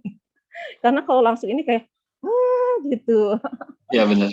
Kan nggak semua nggak semua GP itu memang sudah terbiasa. Mungkin kalau Bu Evi kan sudah terbiasa terjun di manajerialnya, jadi ya akan lebih mudah gitu. Tapi kalau model saya yang biasa di pojokan masih tetap sama loh Bu, kursi kita. Gitu tiba-tiba harus tugasnya tambah banyak. Sekarang nanti duduknya Bu Esti jangan di pojok, Bu Esti. Iya. Tengah-tengahnya aja Bu Esti di pojok. Dipindahin Bu Yuli duduknya. Iya, kayaknya nih. Hati ya Bu Yuli. Duduknya aja di pojok tapi tidak di pojokan, Wes. Betul betul Ini kan betul. pilihan kita ya, Bu Evi milih di sini gitu gara-gara bangunan takut gempa, kita pilih yang deket pintu. Nah, ini dia. Jadi kalau idealnya ya seperti ini, kolaborasi dengan berbagai pihaknya gitu kan. Jadi dari yang tersempit sampai yang paling luas. Tapi itu dia, saya sendiri juga dari 5 kompetisi itu kalau untuk yang manajerial dan kepemimpinan saya masih belum, masih untuk diri saya sendiri aja. Jadi mungkin kalau kolaborasi juga baru sebatas dengan murid, dengan orang tua. Nanti kalau misalnya itu ya dekat dengan waka gitu kan, bicara terutama misalnya kesiswaan dengan kurikulum. Dan pasti sih sebenarnya rekan-rekan guru juga pasti sudah gitu ya. Tinggal nanti ya itu dia, konsistennya jangan lupa, komitmennya jangan lupa, kontinunya jangan lupa. Karena kalau misalnya los, ya udah balik lagi anaknya. Nggak boleh capek ya, Bu Evi. Itu yang penting pandangan di awalnya itu dia. Jadi udah ada dengan anak ya harus seperti apa gitu. Itu dia. Bapak Ibu, Bu Esti, kita sudah ada di Puisi jam 10.40 nih. Tadi ada sesi kedua, Bu Esti belum. Uang jajan. Bu Esti udah muncul, Bu Esti? Ya ini Pak. Oke. Tinggal diklik Kita aja. klik ya. Nah, yang ini pemenang pertama berarti ya. Ada Iya. berapa pemenang Bu Esti? Ada 5. Udah 5. Asik. Kita nggak mendapatkan semuanya. door prize apa Bu Esti? Mendapatkan Nggak door prize semuanya. berupa hal-hal yang menarik pokoknya dari Bu Esti. Apa itulah kita nggak tahu ya. Ya, lumayan lah bisa buat Ya. ongkos pulang naik Grab. Ya, baik kita coba kita klik dulu ya memutar. Syaratnya. Nah, siapa yang akan menang yang pertama kali? Ceng. Oh, Bu Yunita. Bu Yunita. Yunita, gue bilang juga jangan keluar, Yun. Udah keluar belum Bu Yunitanya? Belum kalau ada, nggak Bu. Oh, ada, tadi ada. udah masuk lagi kok Bu Yunita. Udah masuk lagi, tahu dia bakal Sengaja aja, ya. dia masuk lagi, sengaja. Oh, mau dapat hadiah ya. Udah ada feeling ya. Oke, pemenang pertama Bu Yunita ya. Oke, dicatat. Bu Yunita. Pemenang kedua kita coba itu kembali, spin kembali. Ayo, 1, 2, yuk. Oke. Set, Bu set, Ade set. lewat. Bu Nah, Angesti. Angges. Ada Bu Angges? Ada. Bu Angges? Ada ya? Bu Esti dicatat kan ya? Saya nggak nyatet soalnya. Catat, Pak. Oke, asik. Catat. Bu Yunita, Bu Angges ya. Pemenang ketiga ya. Asik. Oke, 1, 2, mari kita spin kembali. Set. Masa Bu Angges lagi? Waduh. Oh, Ade, hari Ya. ini juara ya. Bu Ade. Menang Bu Ade. Ya. Karena jumlahnya sedikit, peluangnya semakin besar ya. Iya. Ya, ada 2 orang lagi ya yang belum mendapatkan. 2 ya. orang Kita coba lagi. spin kembali. Bu Ade buat penyemangat 27 siswa bermasalah. Iya, luar biasa Bu Ade, keren. Wah, ini 2 kali bagaimana nih, Bu? Oh, jangan. dong. Lewat. Maaf ya Bu Bisa ya. dapat 2 kali Bu Angges ya. Dapat 2 kali ya. Kalau dapat 2 kali di skip berarti. Ketawa Bu Angges, ayo dong wajahnya dong Bu. Kayaknya Pak Kembali. udah lama Kayaknya nggak hapus dapat. aja ya. Yang udah Gimana dihapus nih? aja kali ya. Oh, Yunita. Aja Pak. Hapus aja Ini yang udah pakai ya. pelet kayaknya nih kok mentoknya di Ah. Bu Angges sama Bu Yunita Ah. semua nih. Tadi siapa yang udah dapat lagi teh? Bu Ade. Bu Ade. Bu Ade dihapus, Pak. Hapus ya. Heeh. Oke, sip. Kita coba putar kembali. Nama kita nggak dimasukin Pak Saifuddin. Oh, Nggak usah. Masuk dong. Heeh. Masuk Udah nggak dong. usah. Kan peserta judulnya juga udah. Dasar. Bu Yuli. Izin. Bu Yuli. Awalik nanti di sekolah. Terakhir ya. Iya, siap. Terakhir. Kok gini sih? Bentar. Kita hapus dulu biar Bu Yuli nggak dapat lagi. Nah, kita putar kembali. Siapa pemenang terakhir? Jreng. Wah, semuanya cewek nih. Iya nih, aduh gender banget. Ya, Kita pangkut kumaha Bu awal. Hervia. Bu Ya. Hervia. Alhamdulillah. Oke, Bu Hervia sip. masih ada nggak Bu Hervia? Ada Bu Hervia. Masih. Tahu ya Open mendapat cam. hadiah ya Bu Hervia Buat ya. beli si boba. Kan emang nih Bu Hervia nih. Ya itu jadi pemenangnya tadi siapa tuh? Bu Laporkan mah Yunita. salah, tang ngeklik na. Kenapa? Kan bukan saya yang muter, Pak. Masa cewek semua yang menang? Jadi yang dapat cewek semua. Iya benar Oh, Pak. gitu. Berarti yang muter Karena bukan yang saya ikutnya ya. cowok ya. Betul, ayo. Pak Purkon alumni SMA 10 ya? Iya, Eh, Ibu Evi. Iya, Saya kan ingat murid sih. Ibu. Saya lihat asa-asa anak alumni SMA 10 itu. Emang saya mah terkenal, Bu. Anak pramuka, soalnya ada Bu, dulu aktivis pramuka. Bu Evi juga kan pramuka, ayo. Oke deh, terima kasih ya nuhun semuanya buat teman-teman nih yang udah bantu. Alhamdulillah. Gitu. Oke, Pak Saifuddin jangan bengong. Iya. Bu Esti absen? Nggak Oh di-share? iya, absen Mm-mm. tadi. Punten Bapak Ibu ya. Kok di Zoom saya ini nggak ada kolom Di sini chat box juga ya nggak ada loh. kolom chatnya, makanya saya juga bingung tadi mau ngasih link Tadi chatnya. nggak apa-apa deh, ada nomor ininya nanti di Wapri ya, absennya ya. Nanti di Nama-namanya ada. udah ada ini aja kan. Biasanya ada apa namanya last speech gitu dari Bu Hesti. Closing statement. Closing Gaya statement. amat. Last speech. Saya biasa pidato soalnya. Innalillahi. Pidato upacara. Mau upacara, iya. Kadang-kadang diundang untuk belasungkawa juga gitu. Emang bener nggak salah pilih nih. Mungkin penutupan sih itu aja ya. Hatur nuhun pisan untuk ini kan memang perjalanan yang luar biasa. 9 bulan nggak gampang gitu. Saya pun nggak mungkin bisa kalau nggak ada teman-teman. Dan untuk hari ini pun hatur nuhun pisan untuk teman-teman yang udah ditembak, ditembak dadakan untuk hadir juga gitu kan, membantu dalam pelaksanaan aksi nyata ini. Mudah-mudahan bisa membawa keberkahan, kebermanfaatan juga merupakan hal yang simpel untuk Bapak dan Ibu. Hatur nuhun sekali lagi, itu aja sih. Mudah-mudahan apa yang bisa ini nanti ya bisa dipraktekkan, nanti barangkali memang harus banyak-banyak sharing sih ya. Gitu. Mudah-mudahan ya bisa dipraktekkan lah. Ada perubahan paradigma tadi ya, sudut pandang kita sebagai guru. Ya terutama nah ini juga yang kalau yang bareng-bareng lah pokoknya itu ya untuk anak didik. Jadi kalau tadi siapa ya yang memanusiakan anak didik bukan berarti ya, anak didik kita itu kan memang udah manusia ya, cuman kadang kalau saya gitu kadang suka merasa oh iya terlalu apa ya sama anak gitu kan, tapi dengan mengikuti ini itu jadi ya introspeksi ke diri sendiri gitu. Ya ke depan ya pasti ada perubahan-perubahan mudah-mudahan. Hatur nuhun pokoknya semuanya deh yang sudah mendukung, sudah hadir. Mudah-mudahan ya keberkahan untuk kita semua. Amin. Amin. Terima kasih banyak Bapak Ibu. Kasih plus sekali lagi dong buat narasumber kita yang keren ini. Bapak Ibu, apa ya, saya tidak akan memberikan kesimpulan, tapi sepertinya sudah apa ya, tinggal kita mengolah apa yang sudah kita dapatkan hari ini untuk sedikit-sedikit kita terapkan saja Bapak Ibu, yuk sama-sama walaupun kita bukan guru penggerak, tapi apa namanya hal-hal yang kita dapatkan di sharing session hari ini pasti ada 1-2 hal yang nyangkut di kepala kita, dan kalau kita pakai hierarkinya belum, kompetensi yang puncaknya itu kan menerapkan ya Bu Esti ya.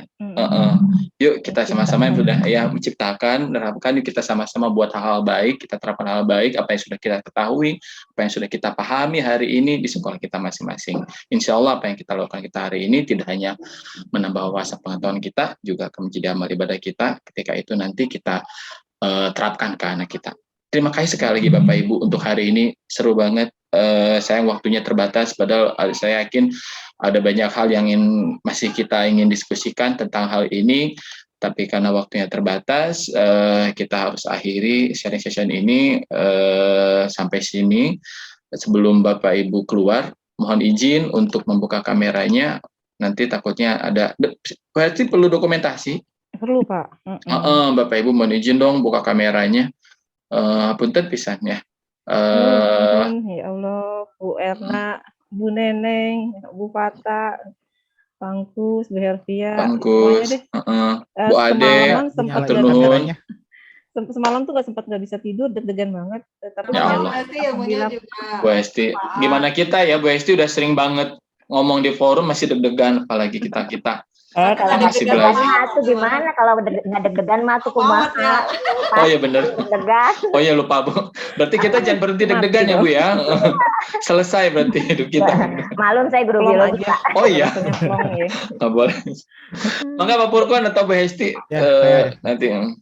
Oke, makasih Bapak Ibu, ya. Bapak Ibu, untuk kameranya dinyalain semua ya. Ini sip. Bu Yunita, Bu Yunita, Bu Jun udah dapat Hervia, hadiah juga. Bu Hervia, Bu Eki, Angges, Bu oke. Angges, ya Allah. Alhamdulillah, Marti. ini yang lihat juga Bu Angges. Sehat Bu Angges? Alhamdulillah. Jangan lupa kirim lamaran ya. Asik. Oke, Satu lagi Bu Sumarti mana? Bu Sumarti. Bu Sumarti Mbak lagi Evi, menggoreng. Bu Sumarti masih sibuk. Bu Sumarti sibuk. Ya, Sibuk. ya siap-siap. Mari Alhamdulillah kita foto ya sehat, Bapak Bu Ibu. Erna. Ya, sesuai kita foto ya. 1, 2, 3. 1, 2, 3. Oke, siap. Oke. Udah di foto. Pangkus lupa kesebut, satu nuhun Pangkus dibajak kemarin. Terima kasih Sama-sama, banyak Bu lah Hes. buat teman-temannya Bu Iya, Hesti. Pak Luli Ya. nongol. Bu Ade, nuhun Bu Ade. Terima kasih semuanya ya Bu. Iya, semuanya. semua. Yo, Bu terima Yunita. kasih. Kasih Bu Epi, Bu, ayo ya. kesini main. Mangga Bu izin Yunita, Bu ya. Ade, nggak keluar dulu ya. Saya pengen ngobrol nih sesama pengurus MGMP. Saya izin ya. Hesti curhat Kasih ya dimulai. semuanya Bu Hesti. Alhamdulillah. Bu Bapak Hesti. satu nuhun Bu semuanya Hesti, ya. pamit ya. Ya, nanti Saya diundang-undang Nuhun. ya Bu Evi. Pamit Giliran. ya. Atur nuhun Seriana, atur Teman-teman nuhun. SMA 10 sehat selalu. Siap, siap. Assalamualaikum. Bu Ade, hatur nuhun. Waalaikumsalam. Yunita, Assalamualaikum, amin izin ya, Bu. pamit. Ya, Ya, Bu terima kasih Angges, Bapak dan Ibu. Furkan, hai. Kayaknya kita seberangan, Bu. Bu Erna, atur nuhun Bu Erna. Semangat ya, Purkon ya. Sama Ya, Ibu, terima kasih Bu Evi. Ya. Semangat Pak Pupu. Yuk, Ya. atur nuhun Bu Ade. Bu Ade jangan keluar dulu Bu Ade. Nih Bu Ade saya perlu jadi juga nih. ganti MGMP sejarah nih. Ya. Nih, urusan MGMP kan ya? Saya keluar ya. Urusan MGMP kan. Terima kasih. Assalamualaikum duluan ya. Itu saya jadi host ya. Waalaikumsalam warahmatullahi Pak wabarakatuh. Bu itu jadi host ya. Ya.